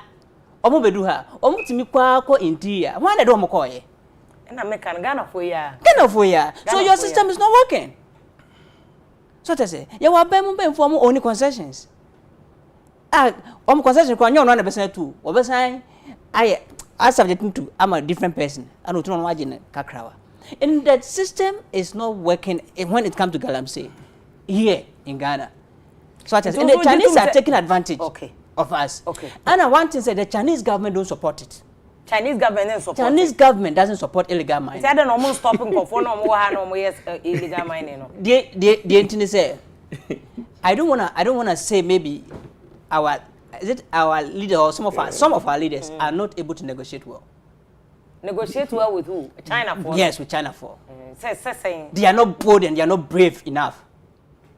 To when they also church bold and brave enough, saying, because I know money for China for ne saying. So the China for number. See some better some group. I feel the government will pay attention over there. Almost country hono. Okay. Say the treatment what the more has say, you know. It's okay. I said 27 is no chairman for detainee Chinese over 3,000 people crime You see how the government over there responded. Okay. At their embassy, the consular came in. So I said, embassy is seeking attention. Okay. So who is bold enough to retaliate? Two parties and can you bet me a fight galamsey and Chinese for no man can't you say I shall want you. Can't you chum and force Chinese government no new moon. Mr. Common teaching. I'm a boy, I have colleagues be teaching or kindergarten. School no I corner they don't come by bomb or fee because you don't have permit. Okay. I one day me know ya drink a crab because no memo because okay honorable. I shall one issue. I shall one issue. Moche no I ask them running in the who ya ne some de ko. If you am go forecast I shall one the mama na fan who di moko. But a gun ni na koye ya. Ki aju excavators who say mo start galamsey for mo shinko for be excavators. Ko shinko for the Tina nkofo bebe. If you am no China ya chose out there. Obedem 1 month and san e be ja okra no. Obedem 1 month. 1 month that's the law. Abra uni kwan so out there. If you obedem 1 month as akwa na release am wa ba ofie. Okay. If you honorable. Doc ka bibi de abanning painful bin mo kwapa wo concession. But man pede make me having a concession is not illegal. Yes. Yeah, so that's yeah, it's not illegal, but should you have it? Is it morally right? Because we have people who are small scale miners with license. Okay. And then we have people so the problem is now it's not about the mining, no. It's about the galamsey. Illegal. Okay. If you come catch the galamsey crapo, it doesn't mean illegal mining. Galamsey was a gather and was in the term. Okay. Yeah, like small scale mining for crapper, one license crowd, they also termed galamsey. Okay. Yeah. But the thing is, it's about illegal mining. Yes. If you can abandon paying food bin more one that's way illegal mining be any problem. But you use either abandon paying food bin or concession. But having a concession is not an illegality. Yes, about China for over Ghana, over mining. Chinese government, one ambassador in the somewhere 2019 or so. As Obia China for one. But they acquire visas to come here. That is one. Yeah. Two, I was reading it this morning. Two, Chinese people doesn't know where what to go to Ghana. Exactly. And I mean, you say China for if you want to come back, who knows when anyone wants to cross or go to go. Yes. It is Ghana for Timemufo. I mean on yawo. Na yakọ. Na yezi him because China yin onu onyi sika ozekaji pepe bi obebi do ozekaya bibi o. Ghana yin onu oye galamsey onu onyi sika ozokoto chamfa na ozakoto excavators. So China yin anu why the boss not on office no we fold the arms. No auto akazan. Na Ghana flow duru ho no gum. Oto an was abrem. Na onu so ore yem was be. So if you yanka set me mufuno so what is our role in this? Yes, government. Accra efi or the abano clean Accra. Now abano clean Accra we now with me munyi say it is the we say to ka akwemu bioma. What is your role as timemini? Yo, ono my boss who ni aba honorable Dela Soa, deputy ranking member on the Mines and Energy Committee of Parliament and 1 month. Honorable, anope good morning ni akwaba ye cha so ene kpando fo nyina. Hello, honorable. Hello, honorable. Honorable Dela Soa yes and Nebeka and line no. One deputy ranking on energy honorable line I drop it by honorable yes and fro no akasa because he hear input on this matter. First on the Doomso and this galaxy. But Galamsey the more he say honorable Morrison Kwankasa dia to say fair strategy no mo de buy no anya adwuma. This one Ojiri say a bolder strategy to solve the Galamsey. But na Dr. Jekum Musuka say political commitments no and ka say shede ni ho because say ohopa ka say the China for wura o man ma ye show every corner no enka Ghana be hu cause Ghana fo ya ne mpanifo bi kra ene ma omo China fo ni bi kra church on baby a sika no ewo na honorable Delaso was say honorable Morris also we are misleading Ghanaians ewo ensema o kan ni nyina ti so bana honorable yesamo akwa baby good morning honorable yensa nyanka honorable nti honorable also who misleading Ghana for on the doom so ni galam said or say galam said dey no kwa na twa na wo no because of person obem ni line no na nti we are pushing to get honorable Delaso odo nya ode opembere pa na otena ha na mo so metena ha na wa hwemenyim no waka there you are misleading people na no kwara owan no waka wa line no honorable good morning honorable Delaso morning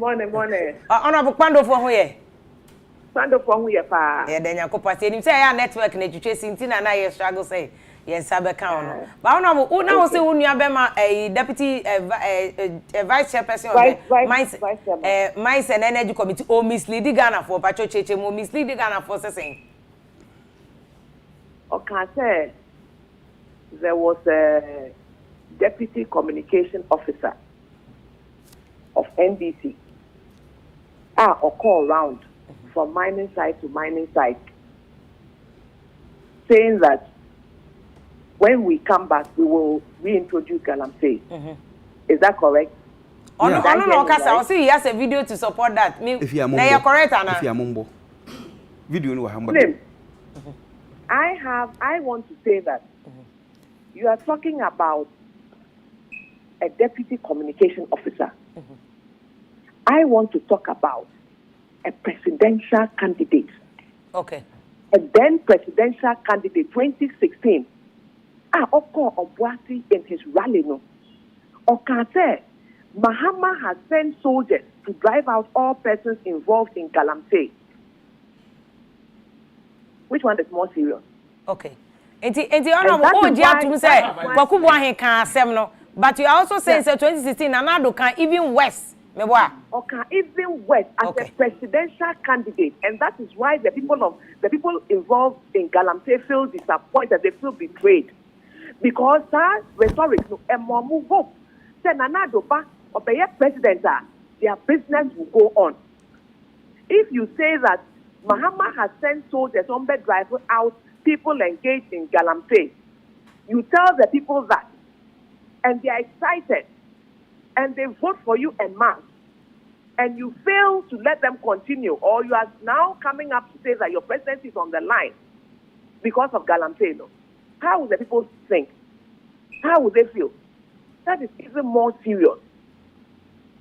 Mami Afia, there are some Galamsey sites media call there were soldiers protecting the illegal miners. Soldiers. Who is the head of the armed forces in Ghana? Who is the head of the armed forces in Ghana? Who can call soldiers to order? There's a head of the armed forces in Ghana, and that is the President of the Republic of Ghana. And he can call soldiers to order.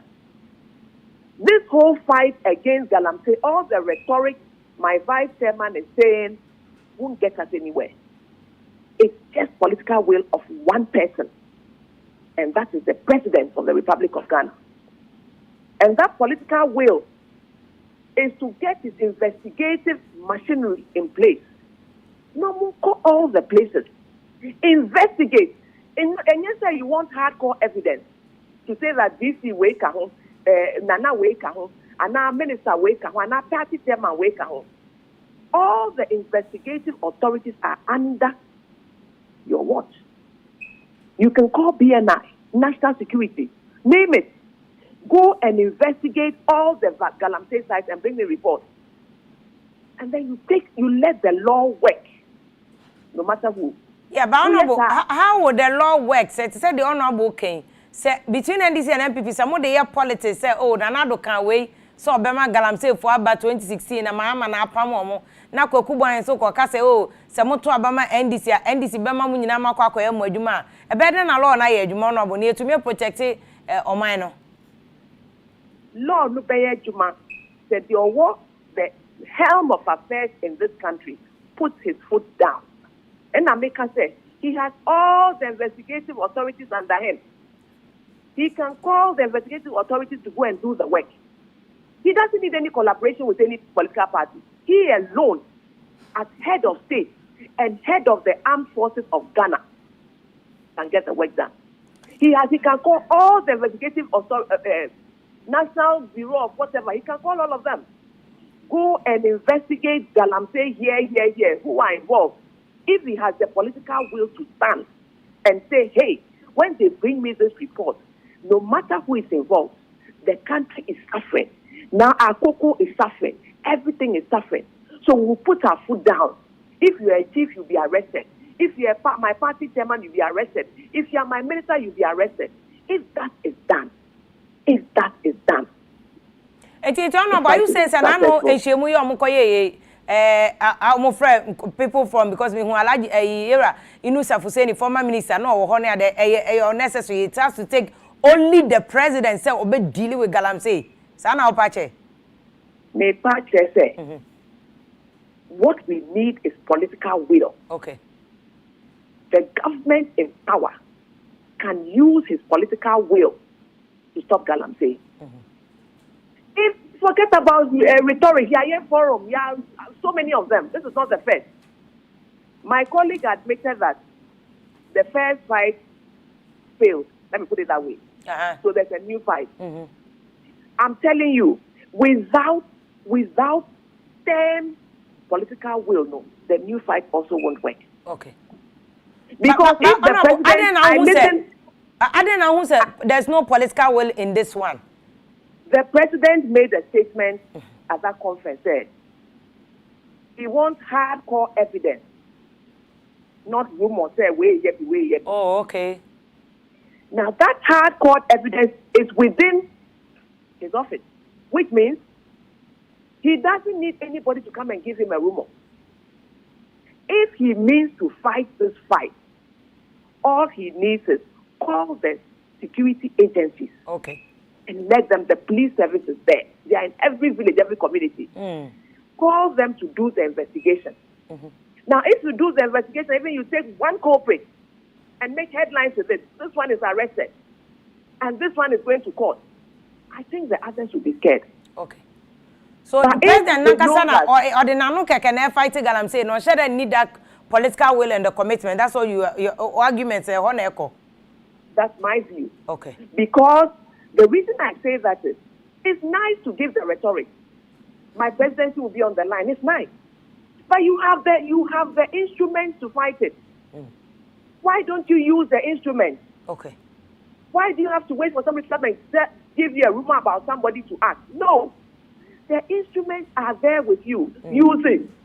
But Honorable, how about the also the assertion say more politicians see any handful, and some very, very important people, and then it's not so much about the president, but more penifoi, any Ghana business people, normally are the one and therefore, yes, fight to any Debbie, okay. Everything, no. If you put your foot down, it is Akora or Diago Usijai, Ufakin Kwa Usijai. Oh yeah, woman one blower. Okay. Are you saying no, very interesting. I just gave that as an example, but what I mean is that there's a need to be focused on this fight. There's a need. Don't talk about people to come and tell you who is doing government. Debbie, you can find that out without anybody telling you. Okay. If you give this assignment to the police in your locality, National Security, BNI, if you give them this assignment, locate who are involved in Galamsey and the extent to which they are destroying the environment. They'll be located. Okay. Now, if they are located and you have the will to stand and say, arrest this person, we are on the way to success. Okay. Now, if you have the will to say this person that has been arrested, send the person to court. Let the person face the consequences. We are good to go. Okay, Honorable, me do be see, but me mbusa this issue about say more politicians, more be jai politics more de Galamsey ni ye no say na kwaku boy na ko kan say na Ekufu Addo na ko kan say mo be jai nanka ye nyina ya hwe because one way the next time no matter sikpando you know mo be jai politics na mo de Galamsey ye no na ye fight ade way with one purpose. You know what? I'm telling you that the fight is not in the political rhetoric. It's in the person who has the power. He can stop it. Okay. He can, if President Akufo-Addo wants to stop Galamsey, he wants to know who is involved. He doesn't need me and you to tell him. Okay. He doesn't even need videos. He will use the national apparatus to find it out. And then he needs that political will to say, hey, I am a party chairman for this region, but I'll deal with him. Okay. If he has that political will, no matter what any politician will say, it would even be a record for him. So he was able to do A, B, C, D. If the government should change, no, I don't think any president can go back on what he has done. No. Because at the end, it affects Okay. The future of our children, the next generation, is affected big time because of Galamsey. Okay. For somebody small benefit today, so you destroy your entire nation for you alone, your small benefit.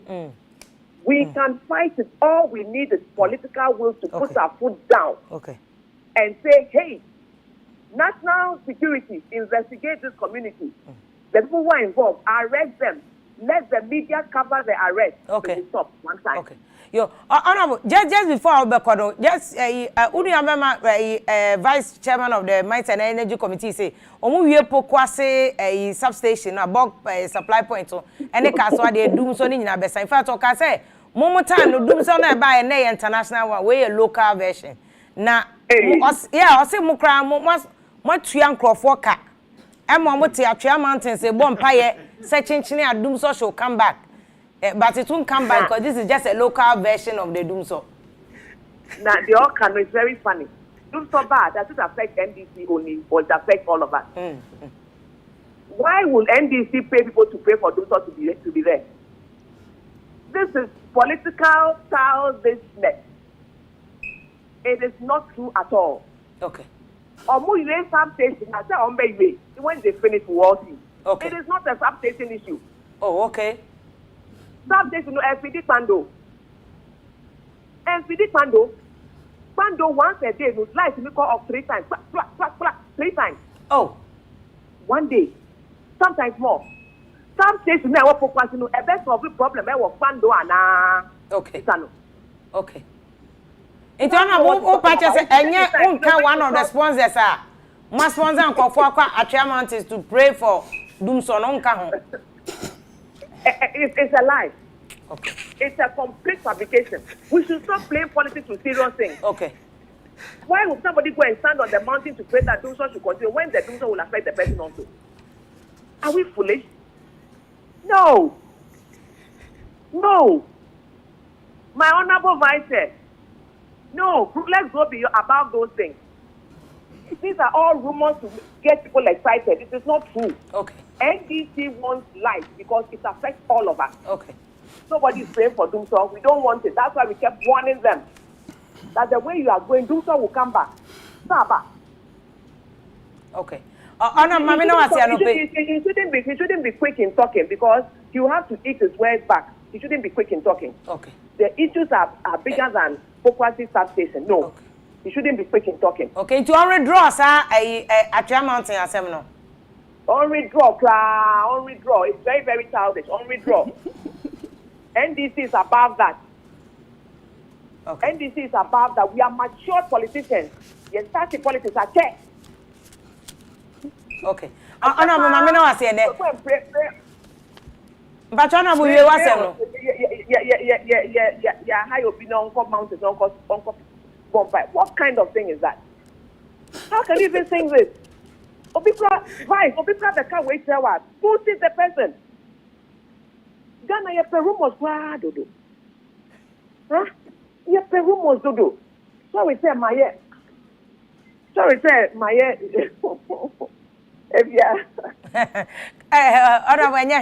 but it's been good having you and pay wage will be home in network now was so kojina baby and son waiting me say that's no pay that's so back cry and yakupon farm raboko so that vice chair so here was studio on one on one not just a makasa because on himself nyama bebre wa e phone me to me here no far was studio one on one we end up me pass man to me am back Another time we back cry because you say we the emergency na unya ayentia. Yedasi bebre. Honorable your friend say ranking member deputy ranking Mines and Energy Committee no so ahoma no ono ene twetwe nkomo wa ahoma no so okpando onya emergency tin went to me amba studio no honorable de la so ane na twetwe nkomo honorable yedasi bebre. But honorable na make point no back to galamsey issue no say munni political will say they na doc raise consensus even from baby or no free all the way in China wa ban say openo wo ho president as commander in chief your executive president almost Ghana power to be beer with the president the president to me nya so be na no oba obema na so obema oba obetimi bibia it is a president person pa every village every corner obetimi acho bia ma China for no de obi akọ so the commitment is what is not there. Munya imagine say mbe jai kala gamze mo ankasa mo wo mkata munya wom that's the argument she's making. Afia but video no ma send am video dey here na okay ma send dey bia mo send mo producer no mo o say odon so another me phone credit o say there's another one that President Kufuor so kan galamsey one asem 2016 are you disputing that one too? But they be honorism or take Akufo-Addo or take it in the context they all say obama modjuma akoso Ose oba embre nhihye biara ozboto biara ma small scale mine na there they want to why illegal mining when ejuma no obokodo biara and we show bibi we show onye there and they say akwaso 16 kilometers asasi yantam also olubotwa why lot until one why illegal they will pull them in to work. What we call community mining. Okay. Community mining is going to employ over 22,000 young people. Which why shall I say why you're prospecting the money this year will take off. Into more can there oba buoma. The one away illegal mining when age man will to work or do in a positive way. Into this is what he meant. And he's doing it. Into remember that I say or justify I am misleading the public. But when you say academy is akwohwi. Academy is akwohwi. One can da akwohwi. So Kufuor President Kufuor excellence so can the same thing. But the English word. Oh yeah, you share videos too ni na. Producer if you must send am. The quoting as be producer too ni. No. Yeah, share president no na. Oh about 3 or 4 different Kweku Buahin moving from one mining site to the other. On the other watching. Other watching because obi armed robber. Next I okay na one so Sam Babenima mama because criminal is criminal. No matter what. I remember ba mama we adwuma akodo that means that orisho won kutupa. The adwuma no won kaye. Nto no de mi nka quick dem ma ye ka dey say abrochi baby anka obaye obi. Abrochi baby so anka quick na no one call for worker fat excavators and you over 500 excavators that you could not account for it. Join Abujina Poba appointment committee. Okay, there it wasn't exactly them number na they you people have not been arrested honorable. No, people for now. They need to be arrested. There was no way out there. Mbran Oshidu Obiasha Mbrana so Akufo-Addo Bawumia Mahama Elviso I will humiliate you. Nobody is above the law. Okay. And you say, Honorable de la so Erika there. The political will is there. Your people who took the excavators march one and you have the power to arrest them. Have you arrested them? If you has there been, I mean, Messi, if say evidence or whether the mini pay another, you see, where at times I feel it's funny. At times I feel it's funny because them excavator issues, say, okay. I'm a crap obi shada control. 18 be from Wodo. Elvis crap waka also I mean motor excavator 20,000 Ghana cedis. I mean excavators but what na me share me yanko MP query or parliament. Oh man not started us up person we've got him. Let him open Pokua is natural. Me yanko MP. I mean when you because wa kwatro ka te bia from home e binima ajatum de oye no kware. What's I mean my quarter excavator 20 Ghana cedis from Kojo upon Kroma in Sansam Obi who there very shallow because no Korea. But I'm missing it there. Say Obia for excavator Nibia. It is not the property of that person. Okay. Or them brand easy. There's no one above the law. So the government, the president, excavators now. Excavators na year we no. Why haven't you arrested even one single person? Honorable, ne point in they arrested somebody. The people are around your nose. They are around the president. Also, honorable, okay, answer. He said the people are in the presidency. The president has the power too. He knows where the people are. He can arrest them. Police officers. Be too much on. Where are they? Honorable Delaso, me just do information pa. On no you CIA. Into information. Information pa. Into ombo abane. Ombo manen. So information. Excavators, or you don't know about it. If yeah, I don't work at the Intimisra. But you are the vice chairman of the committee. You are the report what about committee. One can show that time excavators who ha. At that time I was not with the committee. But you are the current chairman of the committee. But Intigalam say one responsibility. What is the handing over that you have received? Said that one say with excavator samaze. I mean number of because obisi na excavator ayiwa. Ebia minister will take it up because obisi na come assemblium. They will look into it again. Because say what's excavator ayiwa. Obi enyim na excavator anambo. Awe fie Pokua do excavator. In excavator the number. That's why with this government also going forward in excavator biara or Ghana hebiara was there free bobo ho. Okay. But when this number of excavators na worry you more Ghana at the to track it. And it is going to be done. Yeah, shall say because we passed the law just 2020 yara. Yeah, passed the law in parliament. Our chair excavators was the more. So this is all commitment. Okay. 2020 yara. Let's relate it to the cocoa issue because at that unya base honorable Delakan also don't kasi baby because it's the same brofo the last 4 years and it's the same instead of them to come and sit down. Is he trying to tell me there? So what's the political area? Honorable Delanko okay. Doc waka there. That kind of political commitment we need we need Obiara on board. Obiara nkado onye ye na obisu nkobon pe wa Afia mountains. Don't say. Everybody needs to come on board. And this in a consultative meeting be yawo. So what man ye ya. And they will come and sit down. Okay. To Georgia to come up with the best way. You see? Because the mining sector, if you the number of people mining sector or employee and they benefited from that vote in 2020 election and they want to continue on that line. So this is the time or the Ghana for punish one for doing that. This is the time or the Ghana for punish one for doing it. And makade abandon to menya in all political wills in the world, but me what is our role? Okay. If you are, I will equabri chile butuma akonum pure water as at abana. And yet, as a person, you won't do it. See, here we are part of it. The law is there. Okay. A what Mbrao, the Mambrano one. The same Mbrason or Ghana. But it's not being enforced. But if you're in a it should be enforced by you people who have the power. But if you are, but honorable Nyabutelana. If you want to know him do overspeeding on ye. Police Fukapo, you see, police Fukapo Kegina Kwando Kwapo will check over speeding. But I will drive in the police if you are. I hear echo. Oh, I mean, the day I'm driving straight because I mean, they be poor but to picture. So at least fine. Now, when you're going to say, I'm on the menu. Thank you. Okay. So we are part of it. Exactly. Okay. We need, if we be here political will, then you here like we need to make for. Once one will support to make it work. Okay.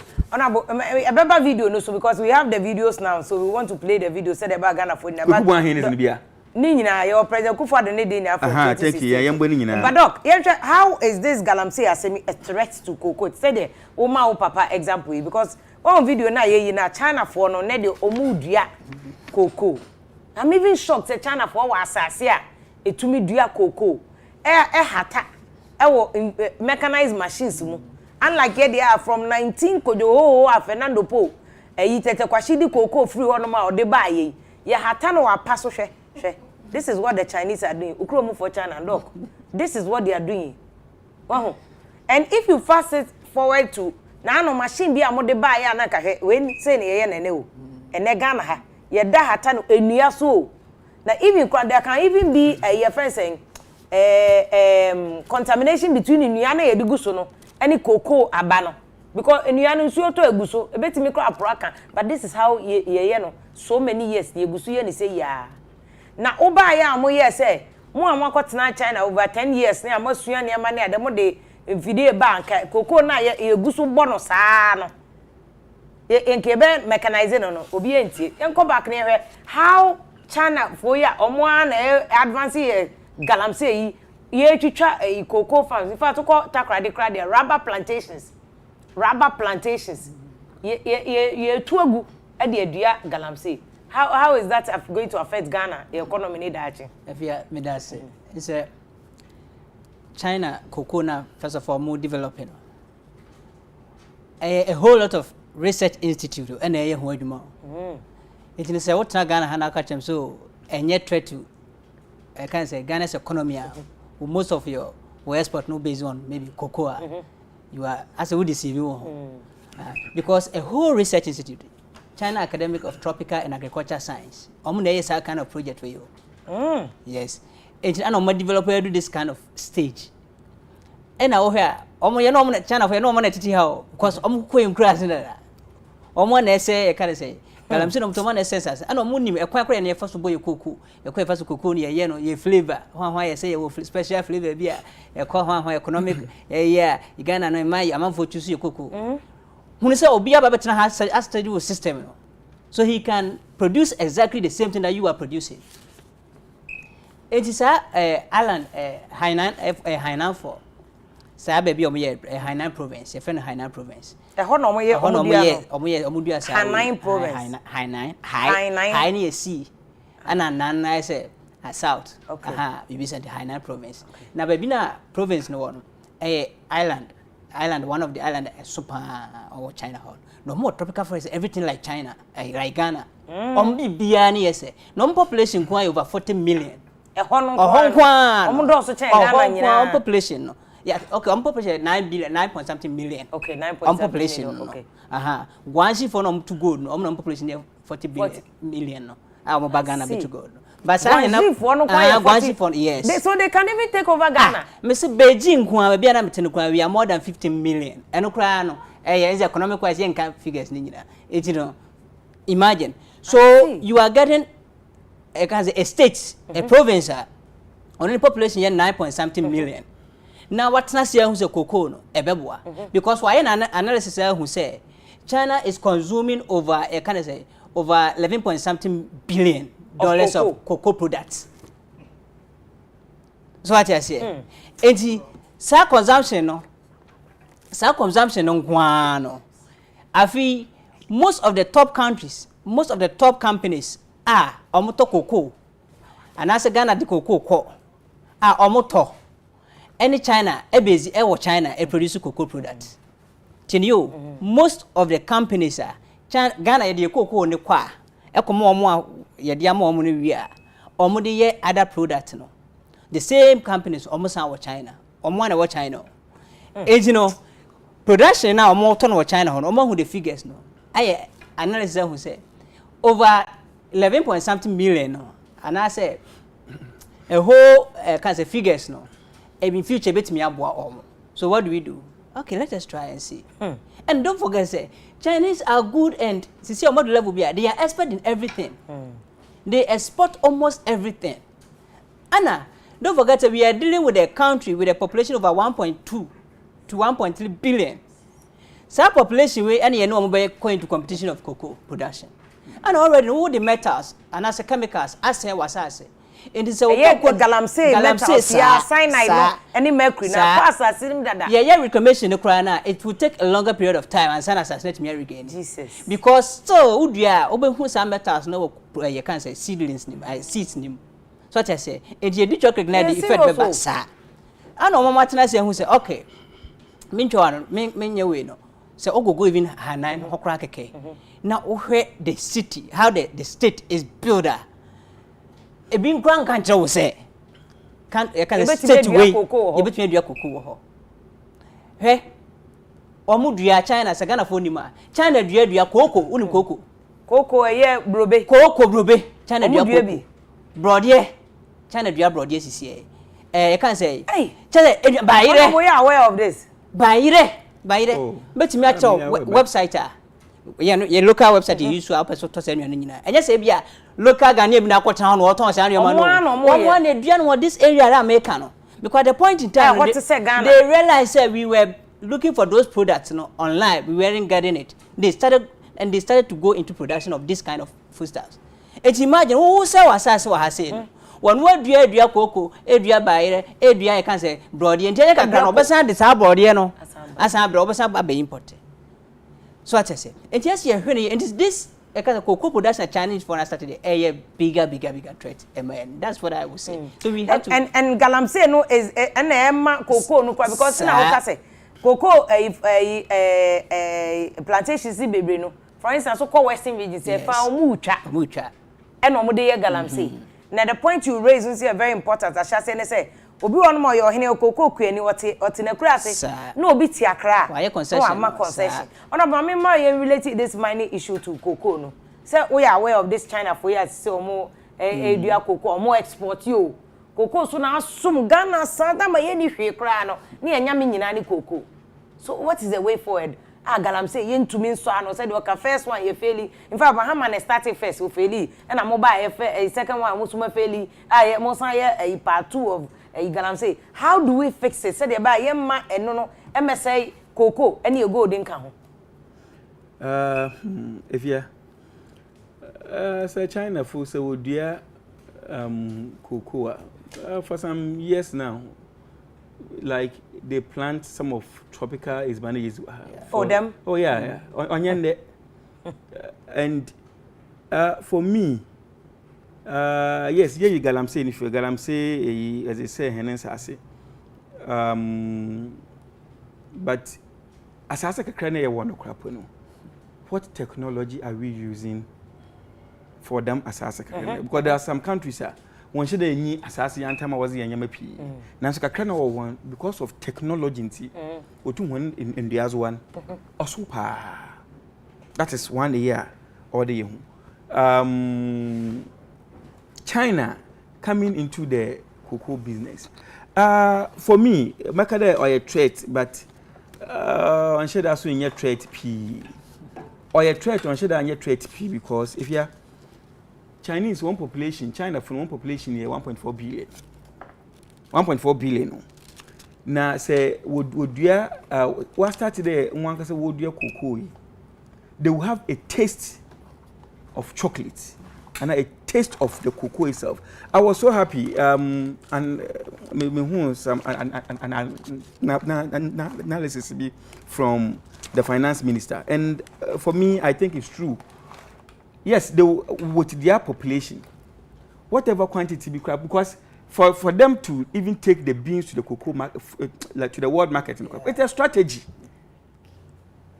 China need not take their cocoa beans to the world market, and you know, China would want to process it there. They wouldn't want to even take one cocoa bean to the world market. They were baby. Chinese would never sell their cocoa beans to Europe. But yeah, but this is a situation. Yeah, say kakra no kwa edi dua cocoa. Yeah, the cyanide say the dog cyanide. Any mercury edi galamsey they say no. If yeah, China for one cocoa yeah will produce it. To me, it will be good for us as a country. To be good for us like China buy cocoa. They bien find there. Yes. How? No, like other impacts no be China for me say one cotton one cocoa beans no world market. Aba. One cotton or no. But even if what's down where the mazin, even if they will process every single cocoa bean in their own country. Until why can't we process our own too? Yeah, be. Value income. Yes, we do. Yeah, but not what much. in why a CP simple and what they different things. Oh, like now when company crown they BNB was, but we are not really doing much. And the opportunity is there. The raw materials were but it is up to because are you aware say until recently cocoa processing onye niche cocoa because I me yatamagel to me niche cocoa 2 ton Cargill na the until recently no nchewanya water my free zone so they were begging for cocoa beans. Are you aware? Mpocho menya aware.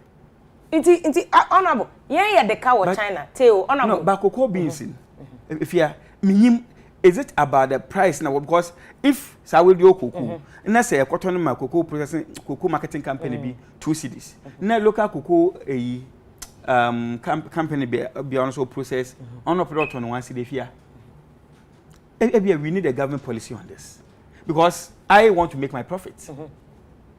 All right, when you call a Professor Mensah okay and we are senior because we know honorable. The thing is, okay, President Kufuor time, the President Mills time. Yet to me, cocoa 1 million tons. Yeah. After the 2 of them went, yeah, 1 million bill. Oh, last year, 1 million tons.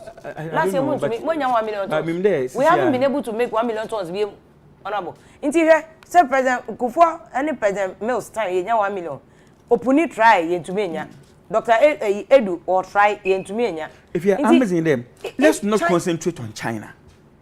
Let's do what we can do best. Okay. If say you produce 1 million tons in a year, what is the reason? What can we do? Because I mean that now Ghana cocoa processing board cocoa board.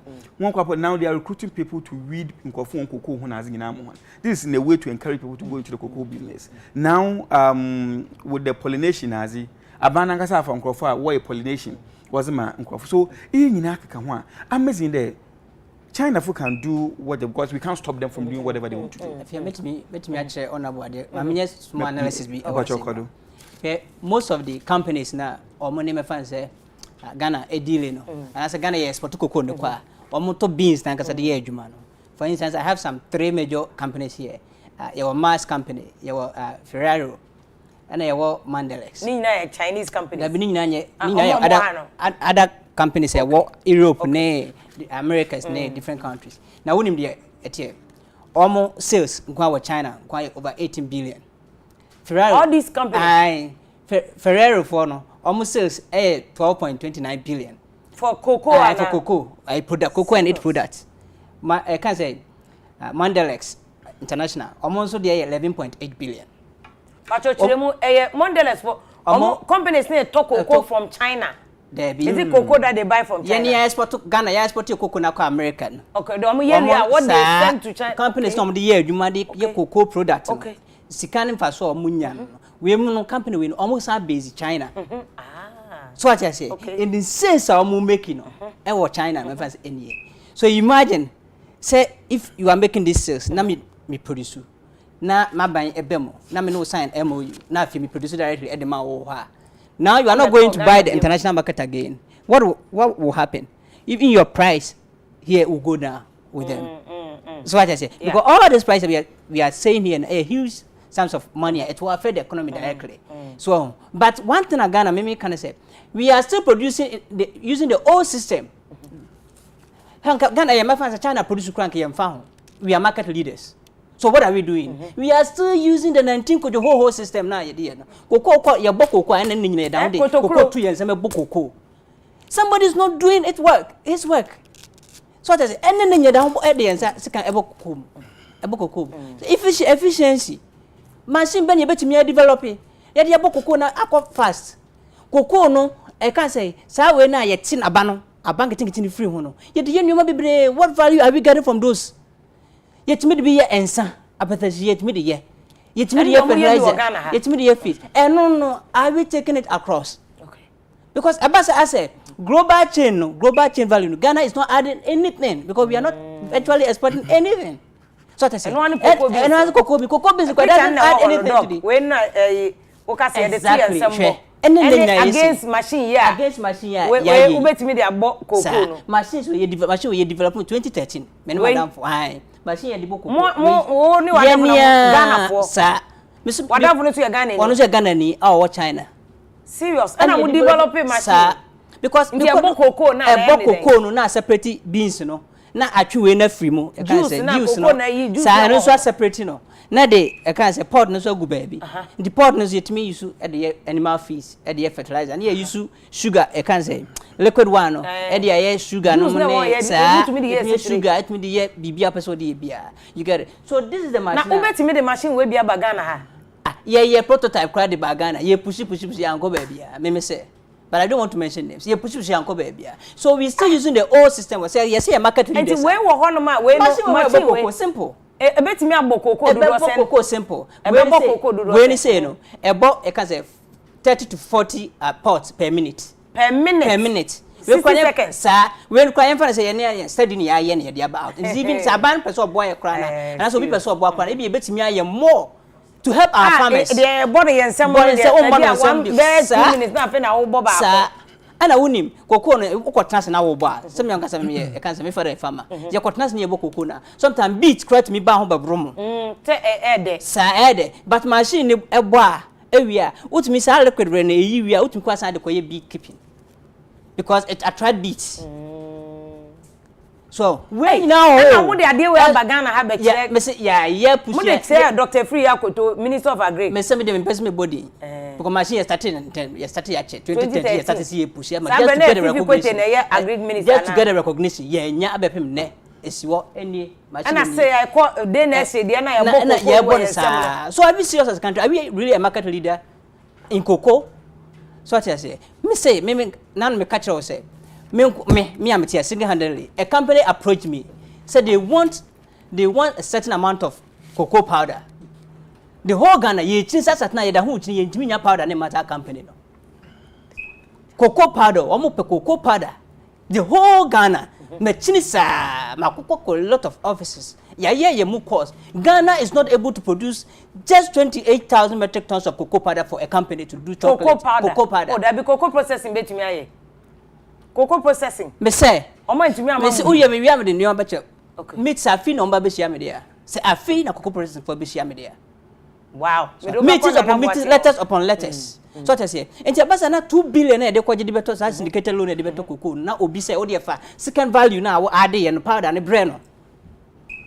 O bre na o sika. You are making a very important point. So what are you doing? Because me kai say cocoa board honorable kai say about parliament cocoa syndicated loan. Last year ya ho chire nyina government kept even I think that was 2019. Now by so omo train cocoa syndicated loan ba ye de ani nyina to cocoa no so. Sa syndicated loans nti nei se China for the say sika no kra mu fa omo no koton cocoa no ma brofu ye na che se ye ntumi nya cocoa syndicated loans sika bia de be support Ghana economy no. That is where the threat is, and that is where doc o point here very important. But no mesa ba oba me ko ahomane so Professor Ebenezer Mensah ewo ye KNUS Kwame Nkrumah University of Science and Technology na ye ewo Department of Agric and Biosystems Engineering na abin papa mo kire agric ewo KNUS prof anope mo achi o Afia me jozo eno o panel members ne wotiefo nyina prof ya da se pa on se na dia akoma na ye hye because ye japade e wo nyina ni koko no sase wa wo ya danse ni ntu nim se gold ne dia asa se aka cyanide any mercury ene gu asase nim na ye koko so akai ene ne China fo ye bie prof mo na mo kire agric where is the solution ye be de na yetumi age ye koko na China for amaje no so free ensem yo Afia me da sipi say you answer na o be frame no me background na ma me bi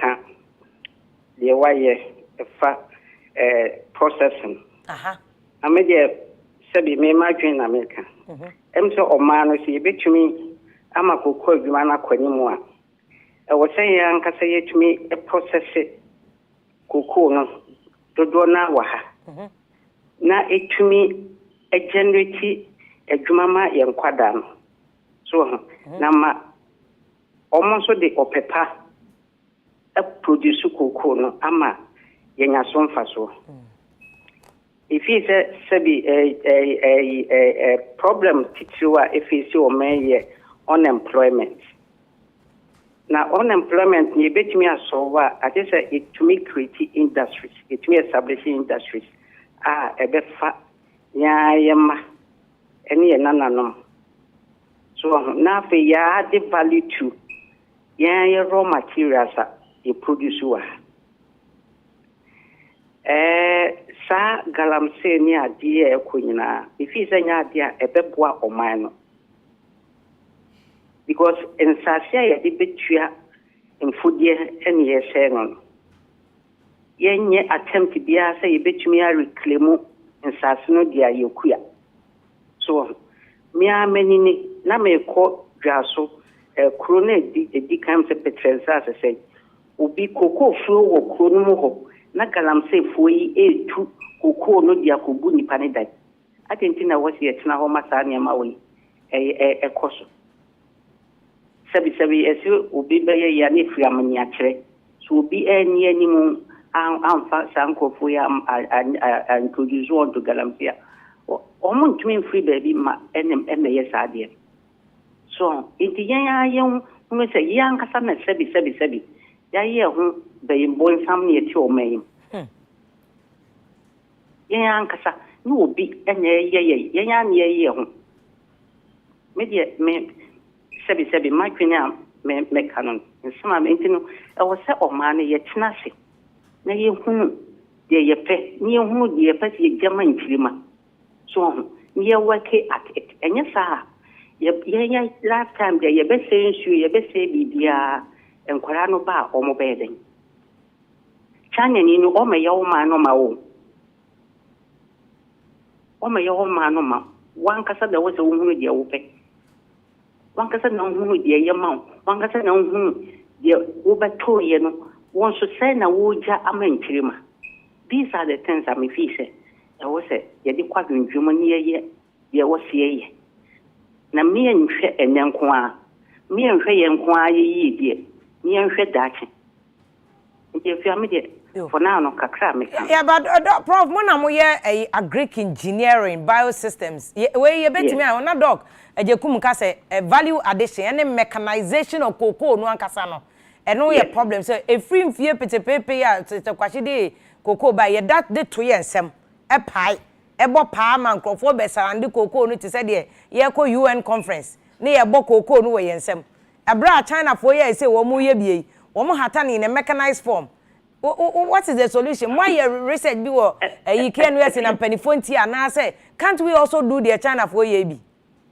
If you are on o hwe me answer no me pa cocoa asem so no me de gari e to ho gari ya gari research in bits and pieces oma befa knowledge ya generated through this research no say omo aye machine a processing gari right from the start to the end China for so, oh yes China for no gari yes omo gari machine a processing in so but ya no bits and pieces prof omo de no ye nche no wo da asem mu se de no ye kwache a nkof ye be hu jemu ne ade omo nche ne sa David omo wo means omo de so entino adentina sabi research institutions universities near ade no government and tax here we are not here only to teach you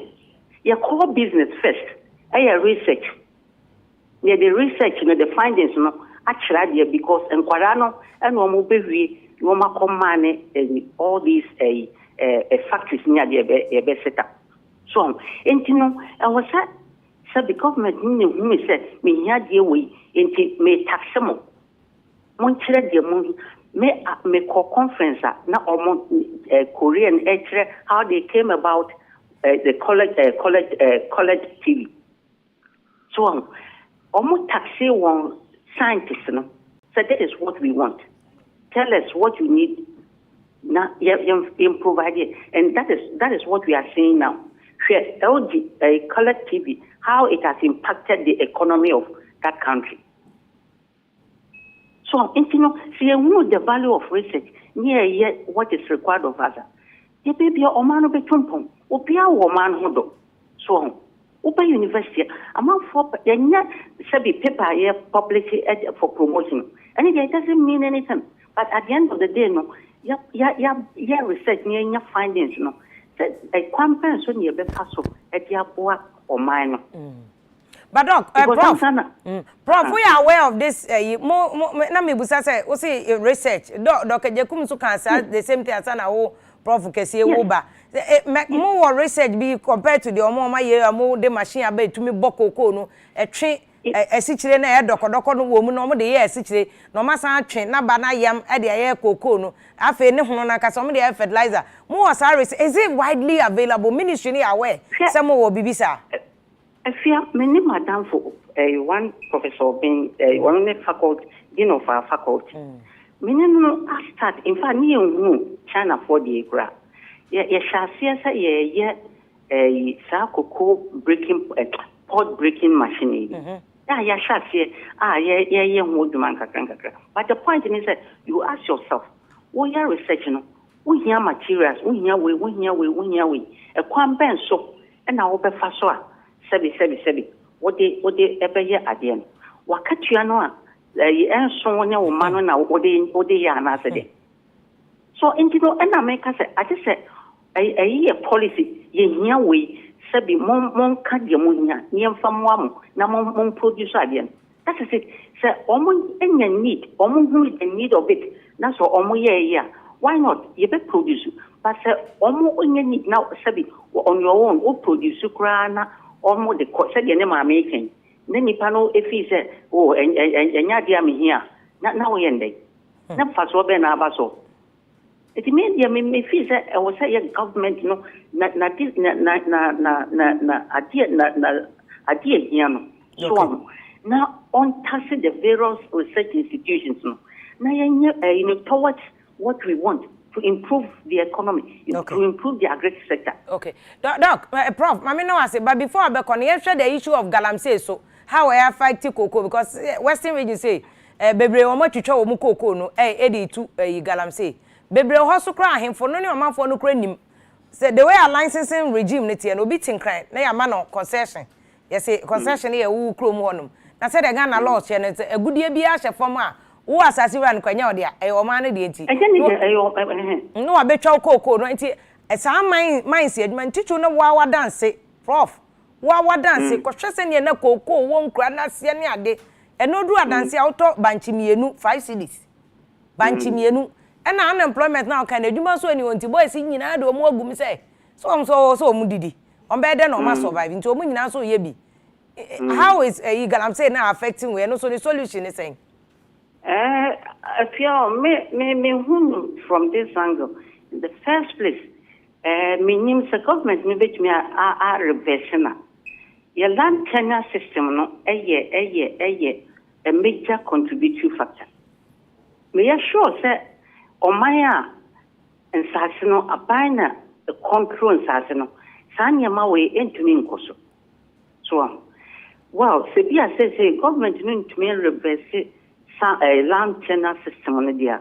And you honor him for no tenancy. No more pay a quam beer because Galam says, San or the bro, a quam bear so now so a monitor a amount of omunia. Na say no mo sikakran or no kra royalties no mo tiamawa how over there so and one na galamsey so sasia de ye mfudie ni ade mfuo na ye seni inti ya bayan de oh inti media me feel say was say ye abano ani ye himfo no ye won asemhia so no mo tmitna se no mo nwene omonko ama no mo nwene intirima no mo hwese wo mo nanana mo san no mo managing sase na ko mo ameto so na yentumi nya na ye intirima no yenye bibi enfenya wo prof mama na what prof pacho your point no enti mi so mo modena yanya de yenyina yemfe enyim na ye nyo maninsi e mentirima yo papa na me person will clarify this point not just said there's a big gap between research e wa Greek mu and for instance cocoa and kasa men can the other aspect of a Greek but if I say research any cocoa e kwan kakraka dentem sika ne epe but the enke be ya e improve ya mechanize a Greek no ni chuchu cocoa no ye nhye dan embrage gap no What is the average age of a pharmacy? Cocoa It's about 60 plus. Yes. So na sabi nipa wodi be 50 kono ahoden be ne wonimu. Adwuma wo ye nso ye ahoden dwuma. Planting for food and jobs no emrante ni bi kan wo mudua cocoa ana prof ye wo information bi se bia menya we menim okay yo prof asem we ye besan to aso me no beto aso pa because the point now me wo fa do cocoa wo se hwi na ti say de o ka me wo for over 50 nti wo de hwe say wo ka say average cocoa kuani no ni age ya wodo na hoden and even the attractiveness of cocoa no ankasa kra no cocoa akuafo nche de nya hwe no ante aban abeto cocoa but say de o kan say mechanization of cocoa no kra no si etwa cocoa ya ma bibi wo ada alternative means of economic bia wo benya ne ade a na ye ma it's a planting for food and job ne push him rantie ne bia ko hye cocoa mu ne ade a say de do cocoa the machines ya ba wo kra wani je say wo do cocoa because machine wo bibi ya simple ama so enka be easy. But yes, you are interested in cocoa syndicated loan, but and more pie at the Bama cocoa funded, and one year the fertilizer petty so, and the agric extension. Na Krazon extension, way extension. If you are me pacho, many madam Fubia to cocoa Jacobo. Any, what do me feature pay? Aha, in fear Benny. You will be more and Fuku no crown. You probably cry, yet the action and no cry somewhere. Any prof, oh, we are ready, Abra. We are ready, Abra. We are ready, Abra. Oh, prof. O cry idea because Obi and Cordiama Galam safe for because Jacobo Chiwan Nina Galam safe for Jaffa. Galam safe for to choco Nina Momo didn't 2 months. It will be a debate channel, Sabi Anya Vicrano. Near contribute to Obi livelihood. Yeah. That is yes. Yeah. So Prof, I mean now I sense your frustration. Me come frustrated cry channel. And me take China for the encana me yam shame. But Prof, me now I say. Said I make an ebe to am come away so me akọ Ministry of Agric. Cause they say cocoa na Ministry of Agric ase. Na akọ finance cocoa board. Ni ani abe have a conversation say. Aden ti na mfie bebre echi ye de cocoa no twe ensem na abo. Ghana. Ye di cocoa tree ensem na abo. Na ye say person China. Prof Yankopon Shaw. Ensham so. You share chief. Obi ada se pa so eja obi bia ho ame. Professor Ebenezer Chirade Ebenezer Mensa Chirade wo KNUSC wo Agric and Biosystems Engineering Department. And o chem say research o ma ye bi.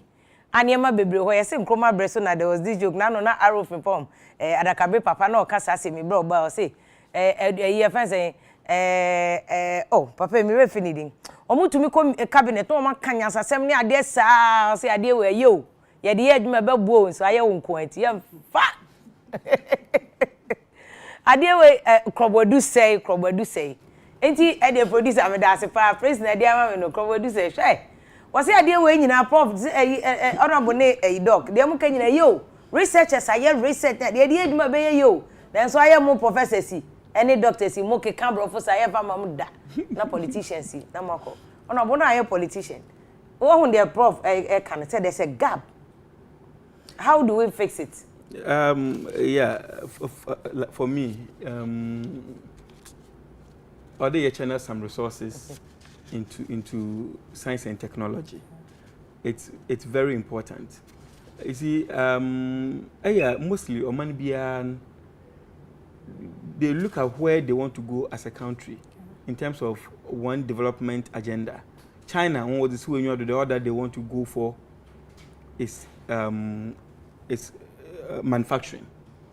But Ghana, over the years, I think agriculture, and I hear this, that's a country, we will be an agriculture nation because, say, as a country,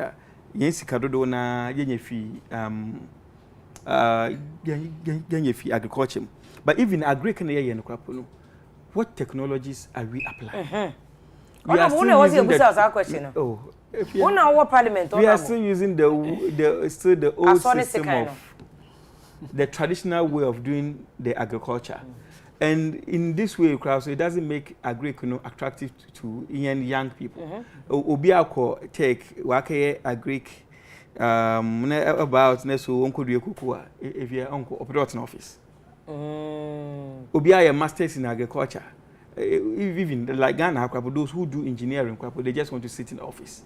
But they are engineers, they have to be on the field to work. Most of the though, even the materials to work with, the space to work under like space in you.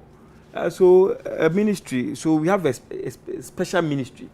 If you are with science and technology, there's a ministry for that. They need to do more.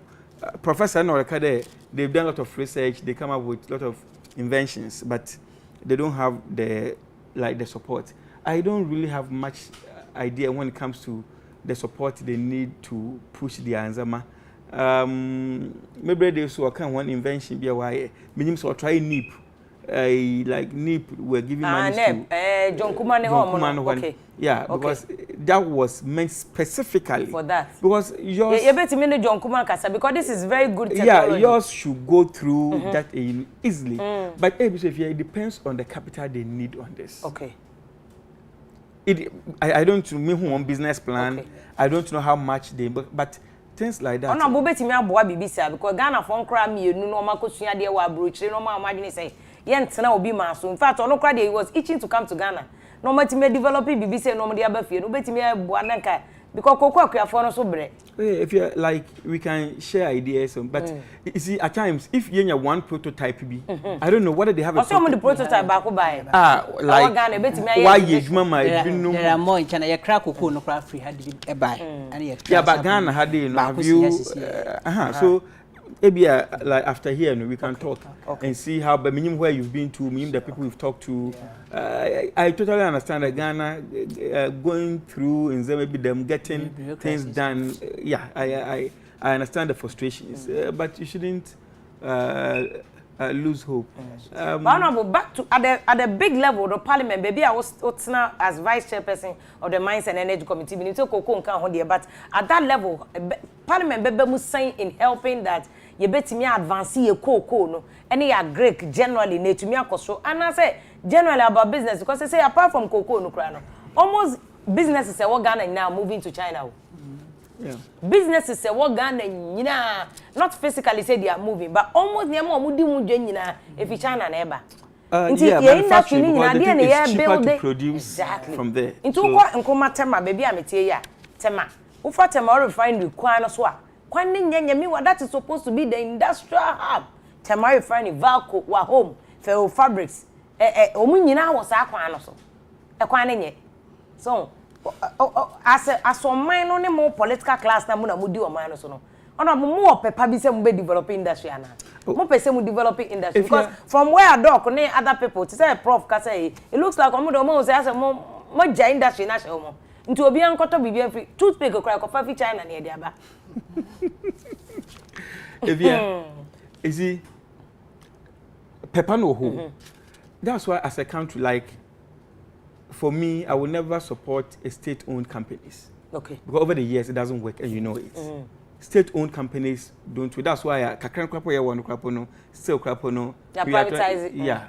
So what the government can do is to create an enabling environment for the private sector, which government be I know that they try to do something for the private sector, but still when it comes to manufacturing, if you are still, it will be expensive here compared to China. Because it's your crap, one open like last time, let's say na minimum crap. Not in the school uniform crap, open no China was about. School uniform. That's what I heard. That's that's what I heard. Maybe a material. Oh, no, I can't do contract with crap was a man called from my work China crap was minimum how true it is. But no way true. Yeah, if it comes to that intro, no, but me can't say. Ghana for the science say suban so a Ghana you. But if because when I first me go school no na ye ne dey work na ade. Say grey baft, nye GTP, and I know me grey baft. And Japan textiles. And yatena ho na Japan textiles I truck ah. We kra na ala mo na chire ya mo ye ya no mo. So some of these things nke betimi awa. Ba wo Ghana ni abro ni be ye ni mfaso buma wo penti. Wo je contract nka ade be ko Japan. And I GTP into what for playing the call China. If you one revelation say na manyanya nkubiri kasa muhu ni nyide. Some of the local companies or from local companies. Ebia Banfield or my local company a contract do benya bibi no so why employ for what the contract now once was sublet to China. Wow. So when they bring the goods, you would think that all is produced in Ghana and from their companies. By China. But not China. Because they feel there. Because, no, you see, so if you do that, do we still blame the government? Because I'm giving the contract to a local company. Local company, not just can pay. Say ABS, so say, oh, you want Ghana will be used about 60% of the money to go into ABS production. So I want to keep more profit. So 60% in Ukraine. If I take 30% to China, I can produce it and bring it here. Maybe the may if you make us from the beginning, yeah, I said it. The government will do everything possible, but create environment. Like some companies are over the years. Abanibia support was a boost local companies. What be? So there be also one age one on Kodo.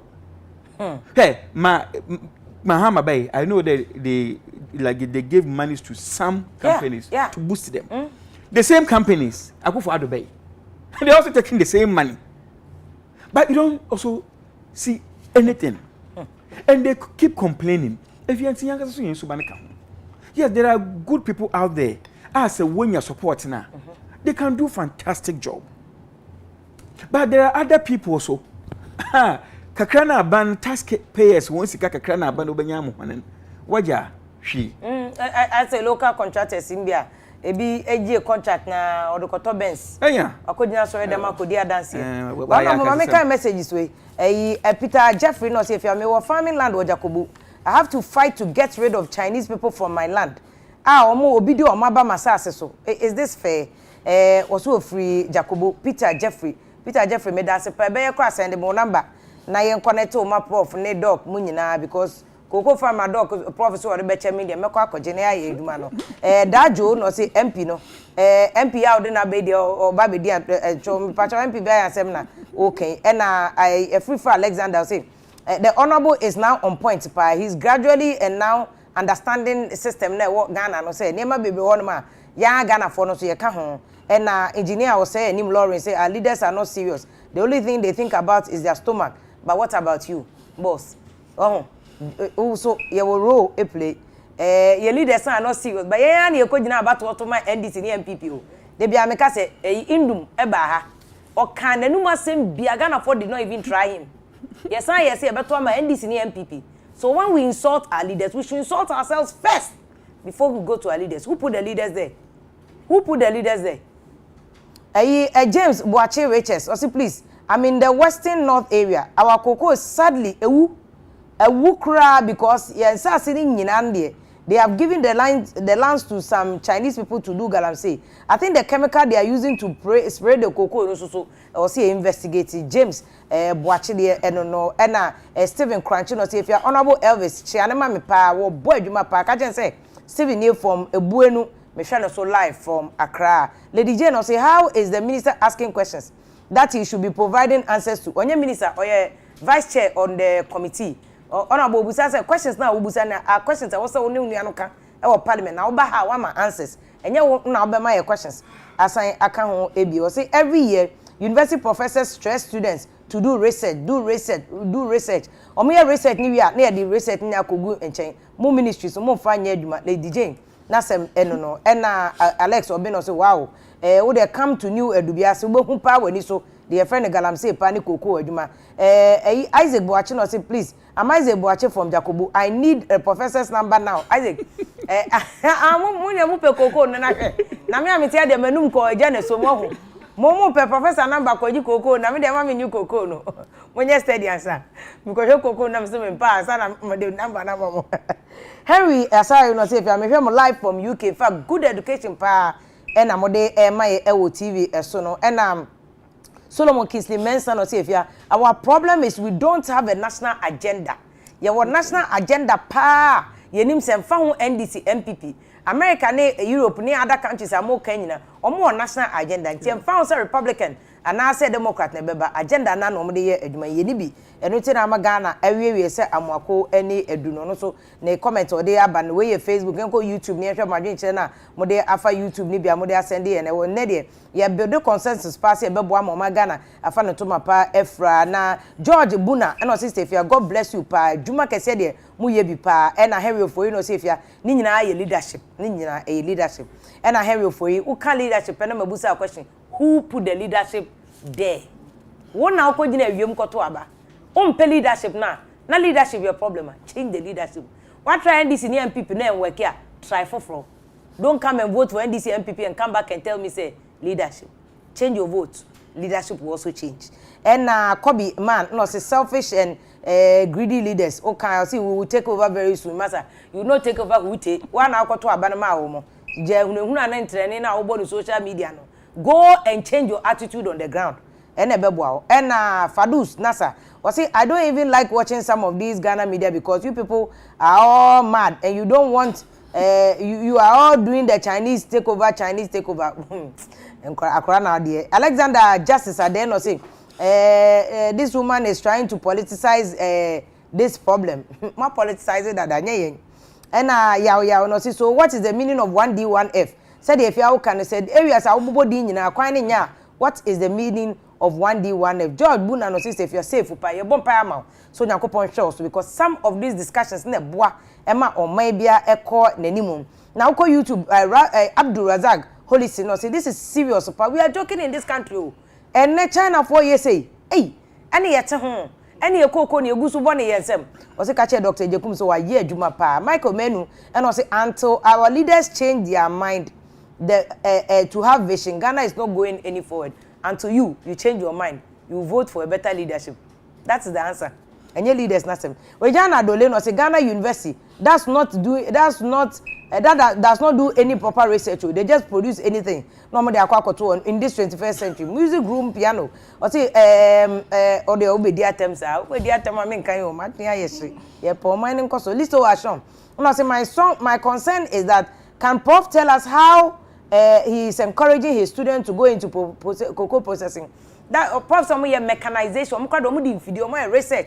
Efa video mbetimi da abo cocoa ni ade cocoa ni betimi akonanim. So he is giving you that answer already. Nicholas Akanzibe no say oh Ghana the empanity air kosui and na that saying I say I'm going to go into cocoa farming pa na minya machine na Dr. Jekum kana me mekwa kodua cocoa pa that saying yakopon show ye be connect to ama dog Felicia mention honorable I'm very disappointed in you pa pacho one share problem quotia we are disappointed in honorable now notice no say our government has a problem na say answer sans problem no ye be kwa about the same thing and ye be aba be can say government should continue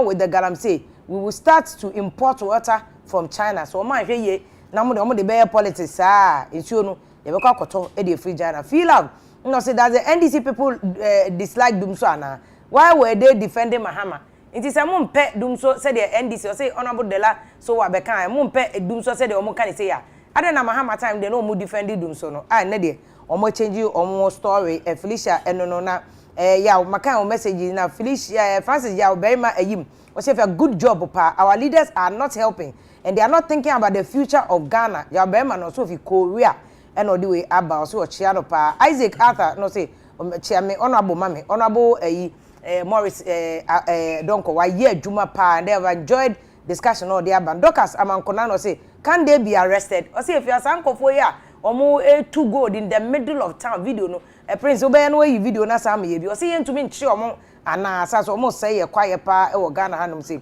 and Stephen Yawamu no say it's true pa China is considered as a developing country said the Dr. Jekum kai no they have a high GDP rate but they have a large population that makes their per capita income not up to the level of a developed country to China a developing country omunu be bia America for even some people no say I cry for mother Ghana me so ma Ghana papa how can a reasonable human being cause say Ghana mpotemo owia wa ba be politicians Ghana for no so sumayen say ya na yes say o man no pro some vindication udino no was it the primary factor used to used to distinguish developed countries from a developing countries is based on GDP.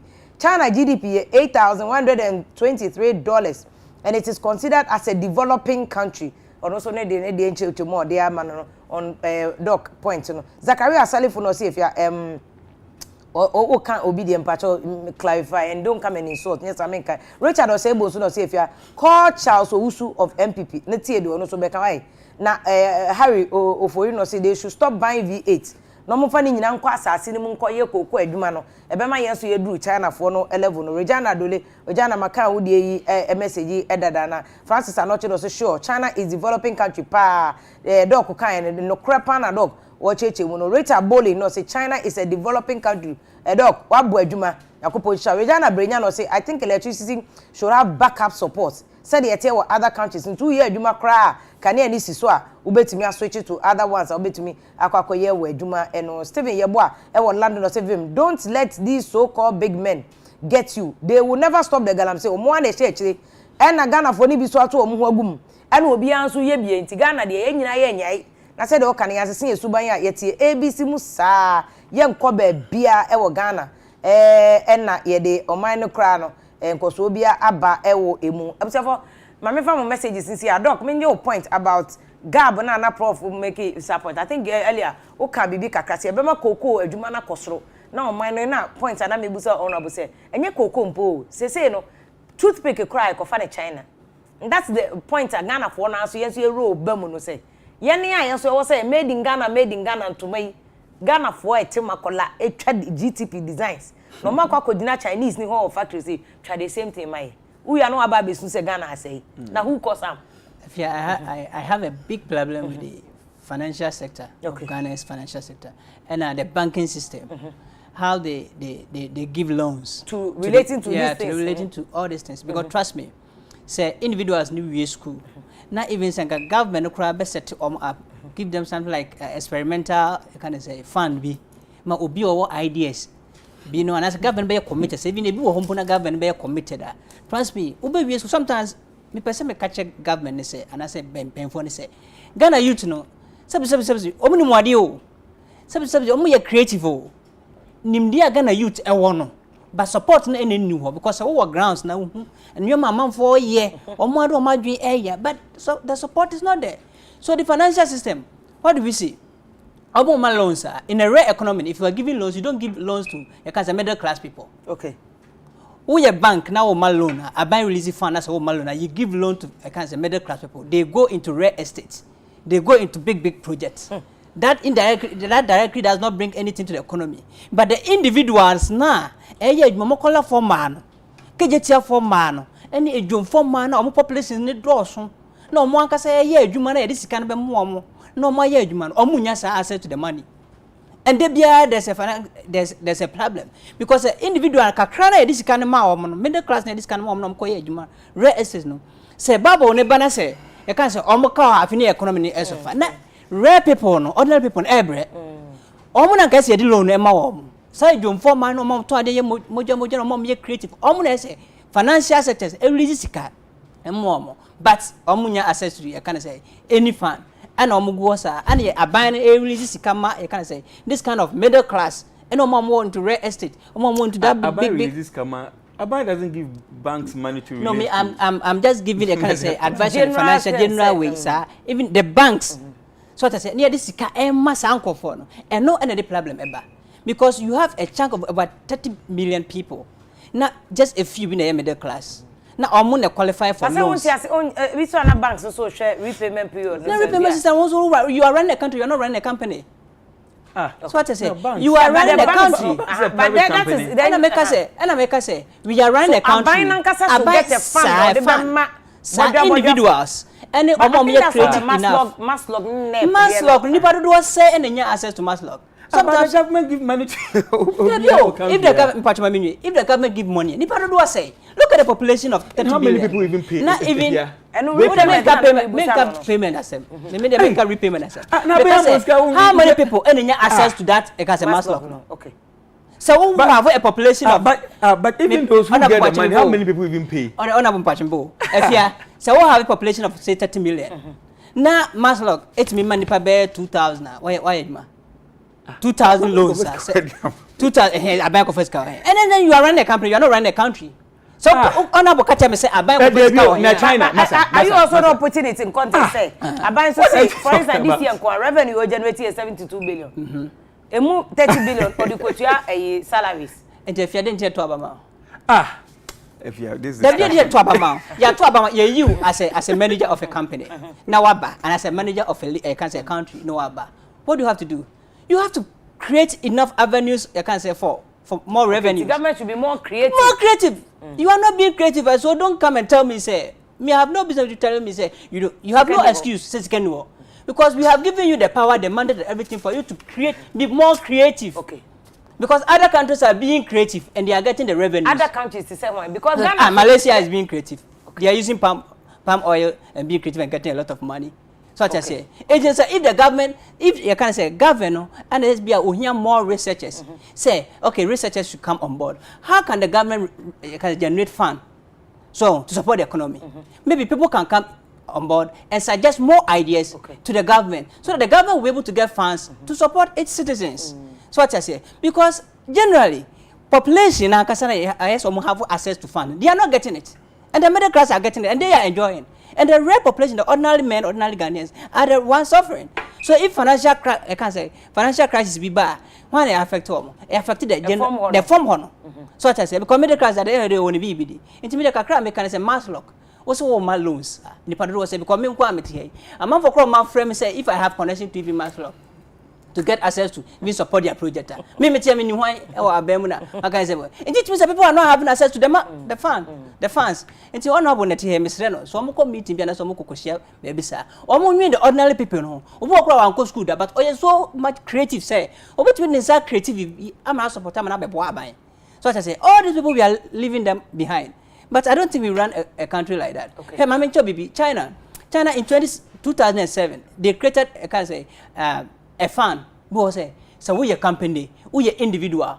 Now say ubetimi ako different country like for instance Africa. Ako a business the government is ready to support you.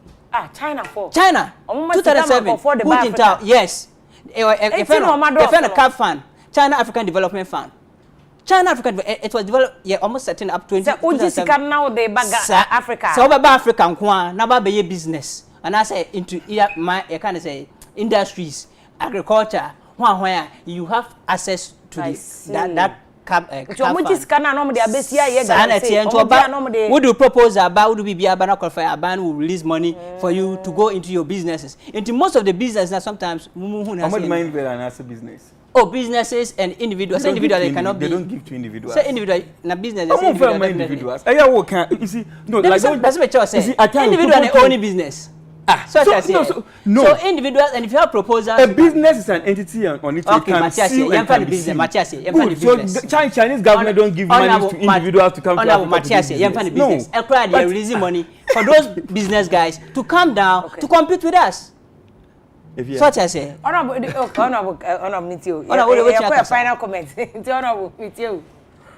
If you at times when we are like being a politician. At times there are certain things people what kind of cry and young for day. This is must look like say about some more bias could be school be our but China na what can does China give money to individual baby school or China so it is not possible. Also the proposal by it is not true. Individuals no, like there are people in China he knows it shouldn't be say like on one yes we are trying to learn from the best far better. Oh, it's true. That one is true. Even Omo to Galam saying our villages are village. They are better than China for villages, you know. Oh, that one, sure. So, but it doesn't dispute the fact that there's a fund. There's a fund for businesses, if you really want to go and invest in Africa, and it is there, and they come and they compete with us. Oh, boss, I know, I understand. Very good. If you are like. It's not even like Chinese government why they are banks and why they exim. Yeah, exim. Okay. So if I have a business, now Ghana, there is an opportunity here. There will be Habana as a Chinese person. So my business the government through the bank no support me to come in do this here. And it happens so Ghana, it happens. Businesses go for loan from banks. Businesses, they go for loan from banks. Yes, as much as the government is trying to do something, the government can't support every single individual in Ghana. That's what I'm saying. At times, it's being a politician. It's difficult. It's difficult to But honorable, is there no a point where the kind of justify some of this because people wouldn't understand. People feel they be a another you are, but that is the reality. No, in real economies, that's it. You can't give everybody. Exactly. No country. There's no country. No, not America, not UK, no country.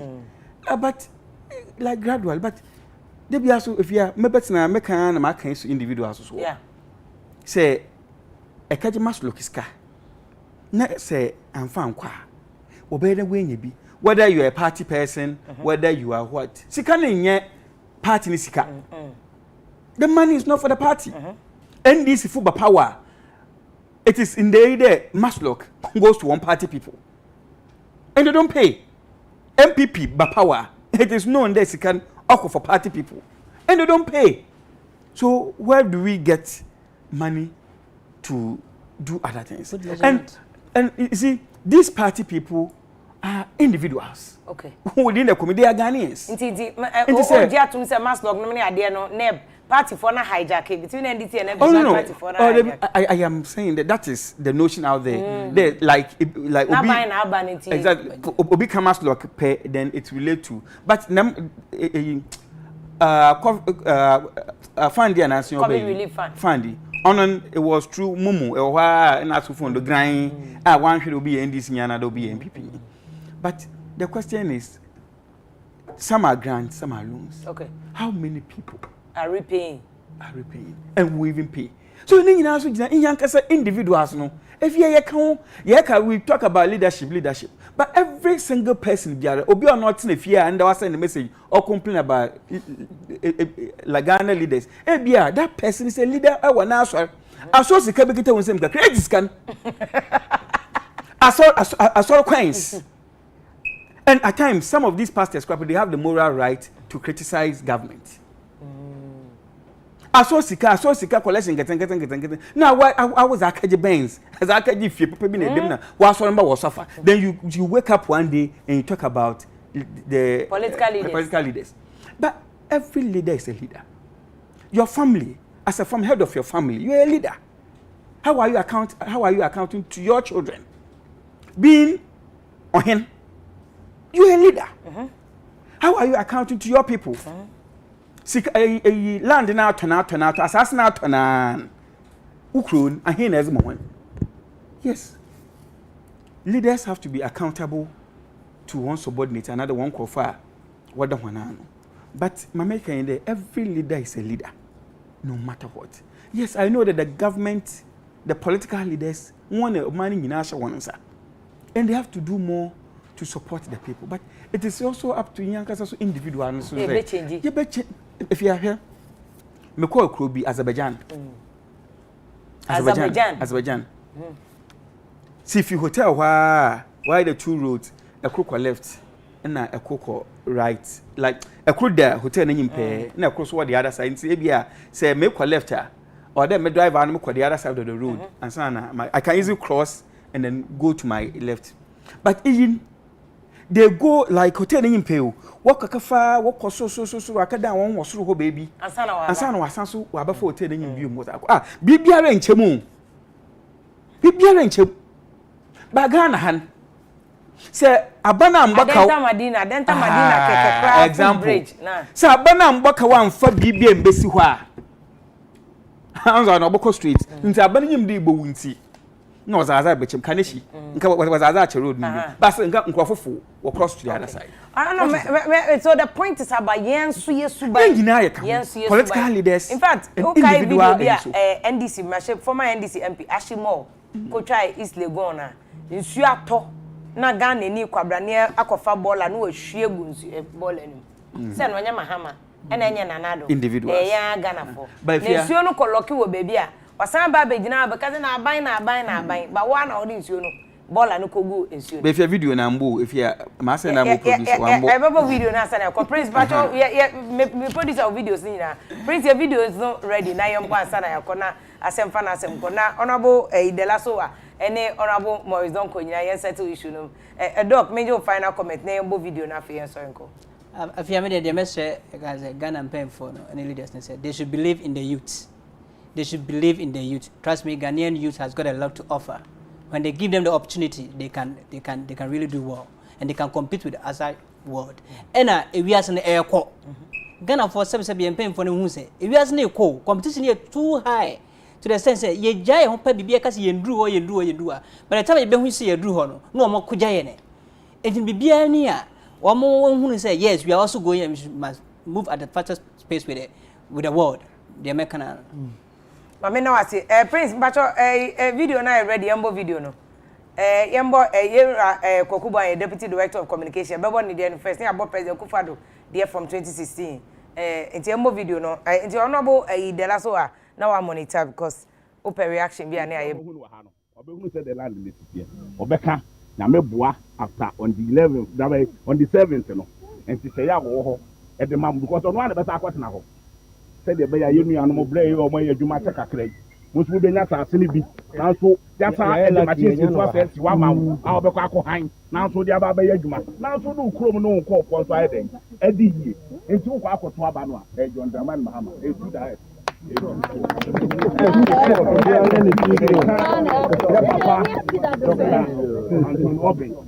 ono ana John Dramani Mahama so man na so me pe ho ona ne ta and then Maya said, no, and then I pay and no for Manswabia, or so the Galamsin, why not just go on of people? Or no, say 4 years, Lydia Jumano, Yanka who say to me, now, yeah, you might say because of Yabatuaba, and a woman for watching the union, he say, Yentuina, the Yan Yan Juman, Galamse, Ghana Betu Galamse. And I Jumana Yan on Sunusia in another vanguard for no that's all. And the prayers are crackers say, Yetua Baria, Mubesha, vanguard in Mukina. Yayan Tanase, Emma by when the good man, and you know, Muya Jumani, a person with Simun time. More from a bushing of war. Now, Mumeki shows about the Pokua, John Dramani Mahama. They are woman. And inside, Yamibu Monday and Etuabano. Yanamo side on a Sobe Casa. On the 7th, on the 8th, on the 9th. Yabana Mahama no, Yami Adum. This is Yami Buana Mutama John Dramani Mahama.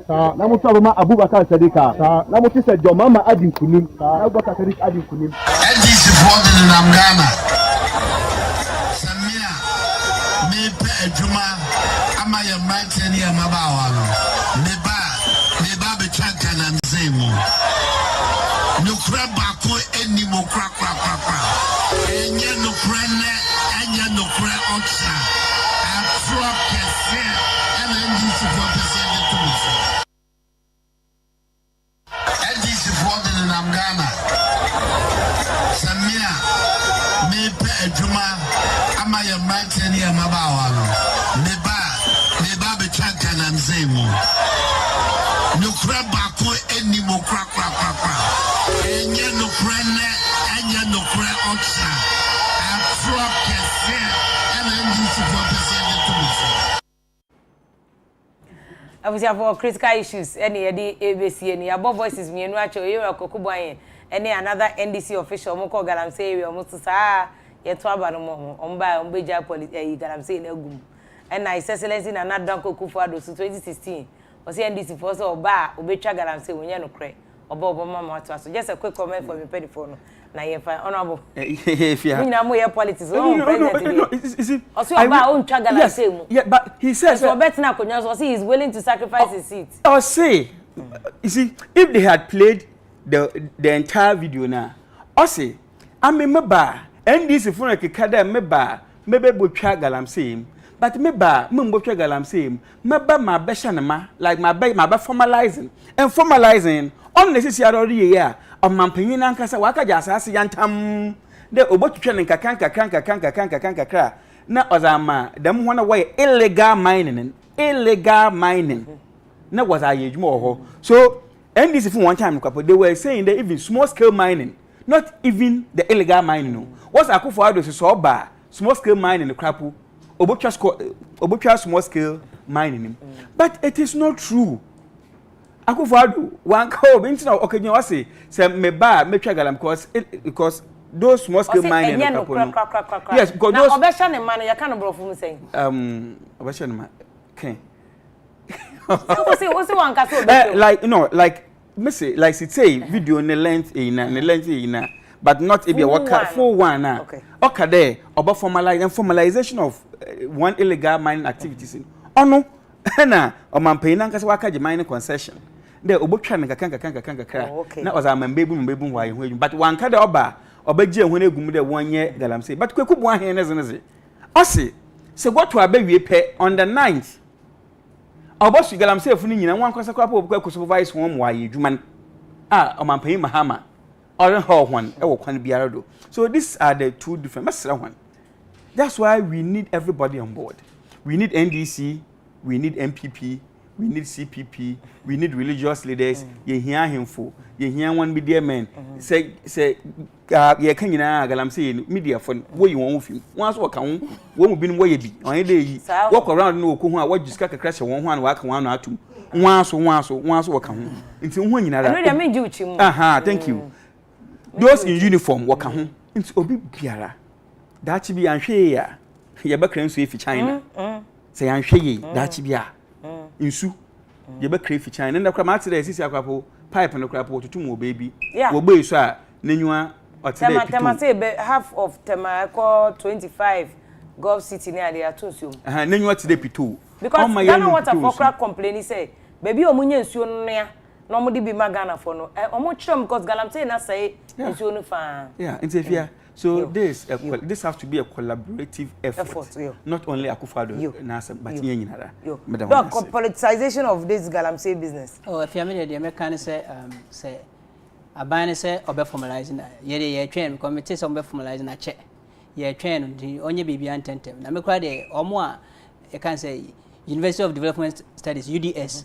So omo produce a lot of environmental students. My concern is them. Ntinka say abane be formalize there.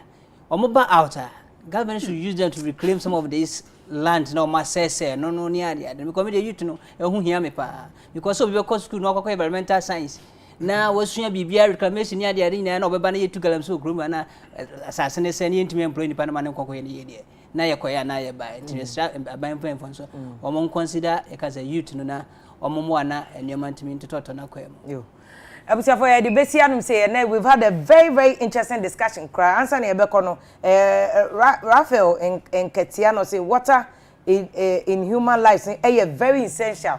Who here cry chance silver ni gold na mo we asase no into so Australia Ghana for Sebeya Ghana for no mo ye galamsey no enyai na kwabra bonsu no say Ghana needs one party state et say China say be ye pa ya fa one party state abani ahwehwe nkofo bia say ya am the NDC and MPP say no ma say o man no JVIT no say politicians be JVIT but we use language where I can't use it on abona wa person obetimi ahwe nani maka na wa wakoka and amazing Honeywood and I say yes this is true pa it's about time we started implementing laws enye niema ye na basa say the Afia wo example you say ensuo topa na obi ahia bola e de egusi omo wi ana okoka politician asem ya enforce law ne encheche sankofo na nam next time omunyina ebe ye steady Regina Dole ya dase and you've sent us so many messages na say you've taken very keen interest ewo enkomo na ye boniti Regina Dole ya dase pa na George Bona ya dase pa akosi kumi so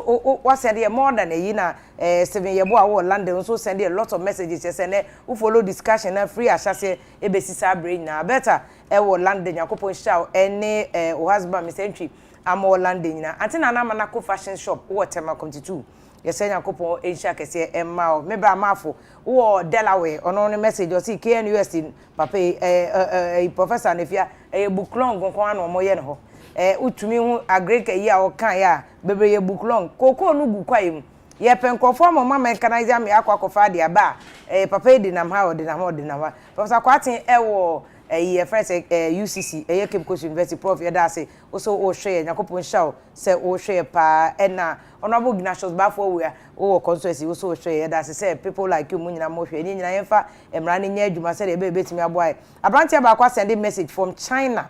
Una say if please talk to Fred Smith on this tropical forest research thing na ade we was say mutu be fa koko no amoka mo asem ne China for de no mo ye no ye mum push na mo ko embassy na mo ma embassy for no committee na mo ko Chinese government no mo nkasa niema pii wo hono ma o mo nkyere ye wo sa koko nim samelu na wodi we abasa me ye da say I push and get additional information wo sa asem we say nyina ho de amana honorable de la so wa say Afia me da say wo interview na me chia obi aso o mutie discussion no ka che me vice chairman so mom say on fa che me say me fire na kakra honorable de la so wa say ka che say but fa che so fire o kakra but eto de bia heat to me bam e busa fa fa say da kese e ma mo say mo join ye me e de nkomoboy ebre mo free anopa na ebesi sabre aseda kese nkoma production team ni na led by na Bema Prince obi mpeni mpedifo na Randy Eddie and put it together all the things MCR4 ne cameras ne ade adamu nyina amase emema kenti kamo ye adwuma edesum Ghana we ombesa ba enwumre they have no mercy but they always work 24/7 na omo ye adwuma no Dr. Kofi Ejekum adjunct lecturer ewo African Development University wasat na China if you be more than 11 years or one and I say also ba beboa ono ane man amane man etumi akod na nim doc ya da say ne uja obi bia ho bejo ne ye da wife so asese o release o de my sanso na honorable Elvis Morris Donko mrache bedwani ewo abra asebu kwa mankese constituency na ekuta din akese miensa abra asebu kwa mankese vice chair of mines and energy committee o si dumso no we local dumso international dumso ene de Muhammad bae no nti we de da ye na honorable beto inventor amame wato yama me na mi de dumso no mitumi na say na me da dumso mu asemu ese mi ko pay inventor ato awutafo ye na maseda mo bo mpaya mo bi ma ye nyina se de be koso enya kokodo ko se adwuma no den se de Bible canon no Yesu Kristo canon kan se adwuma no so apafo no susua nti ye nsre otwawura no no ma adwumafo ni bebre emeka ho ebro ye so edu baby o say young people no moba na mo beto aso nye sa de ye kasa ye minimum tesi onyina awo nakopon ye adoma ye besen hia next week ase da de ye fama special ice any this chocolate drink jo hia any ensuo hia any doctor Ose Kwame despite any doctor for his upon Dr. Father Dixon munyina ye sem nyakopon ehia mo no hwe mo so enwumre besan the best entertainment and Mama Brown bende solid show pa and the lawyer nyina wo mu am celebrities mu twa photos mpacho ye ma update on equipment polo issue no omo meet bail conditions so be say 3 days ago but and then some meet bail condition ne nya de na duru nsawom dada ntidan kofo bebusa sa den na nro ane ne na san yan san fa na amba but omo meet bail ko dada court ne ma ne bail na me ne lawyer votier kasa na question omo nya so omo meet bail condition nipa two sureties per 80,000 de nya ade bia obetimi de car ba kokra no atoso so they made the bail conditions but now according nsawom afa ade eche nipa ho de car kra be free nsawom de na ba no na ebi ne ho that is why we are talking about legal aid system say proper legal aid system o man no support no and NGOs ni nkofo bi kra this car support legal aid said the mini ambassador akombia for years they bia ne be de o we anu akono akobo legal aid for no and ka legal aid kra the car be kwa akofo equipment polo aba but equipment polo is just one the many people omoda ho no next 3 weeks remember mo update about nipa 3 na lawyers honorable Afia Kubi any Abdullah Justice any Rashid omuka so be kwa you omu free sa de omaba these are ordinary people omunye celebrities omunye kwapim polo obi anka bia momo no hashtag yenya lawyer for me ensam omu so be kwa you omu nyina de omo aba 3 weeks e be you omu de omaba studio ha on critical issues so won say yen kasa o we walk the talk e fa me vim lady yankopon share nyina next week e be share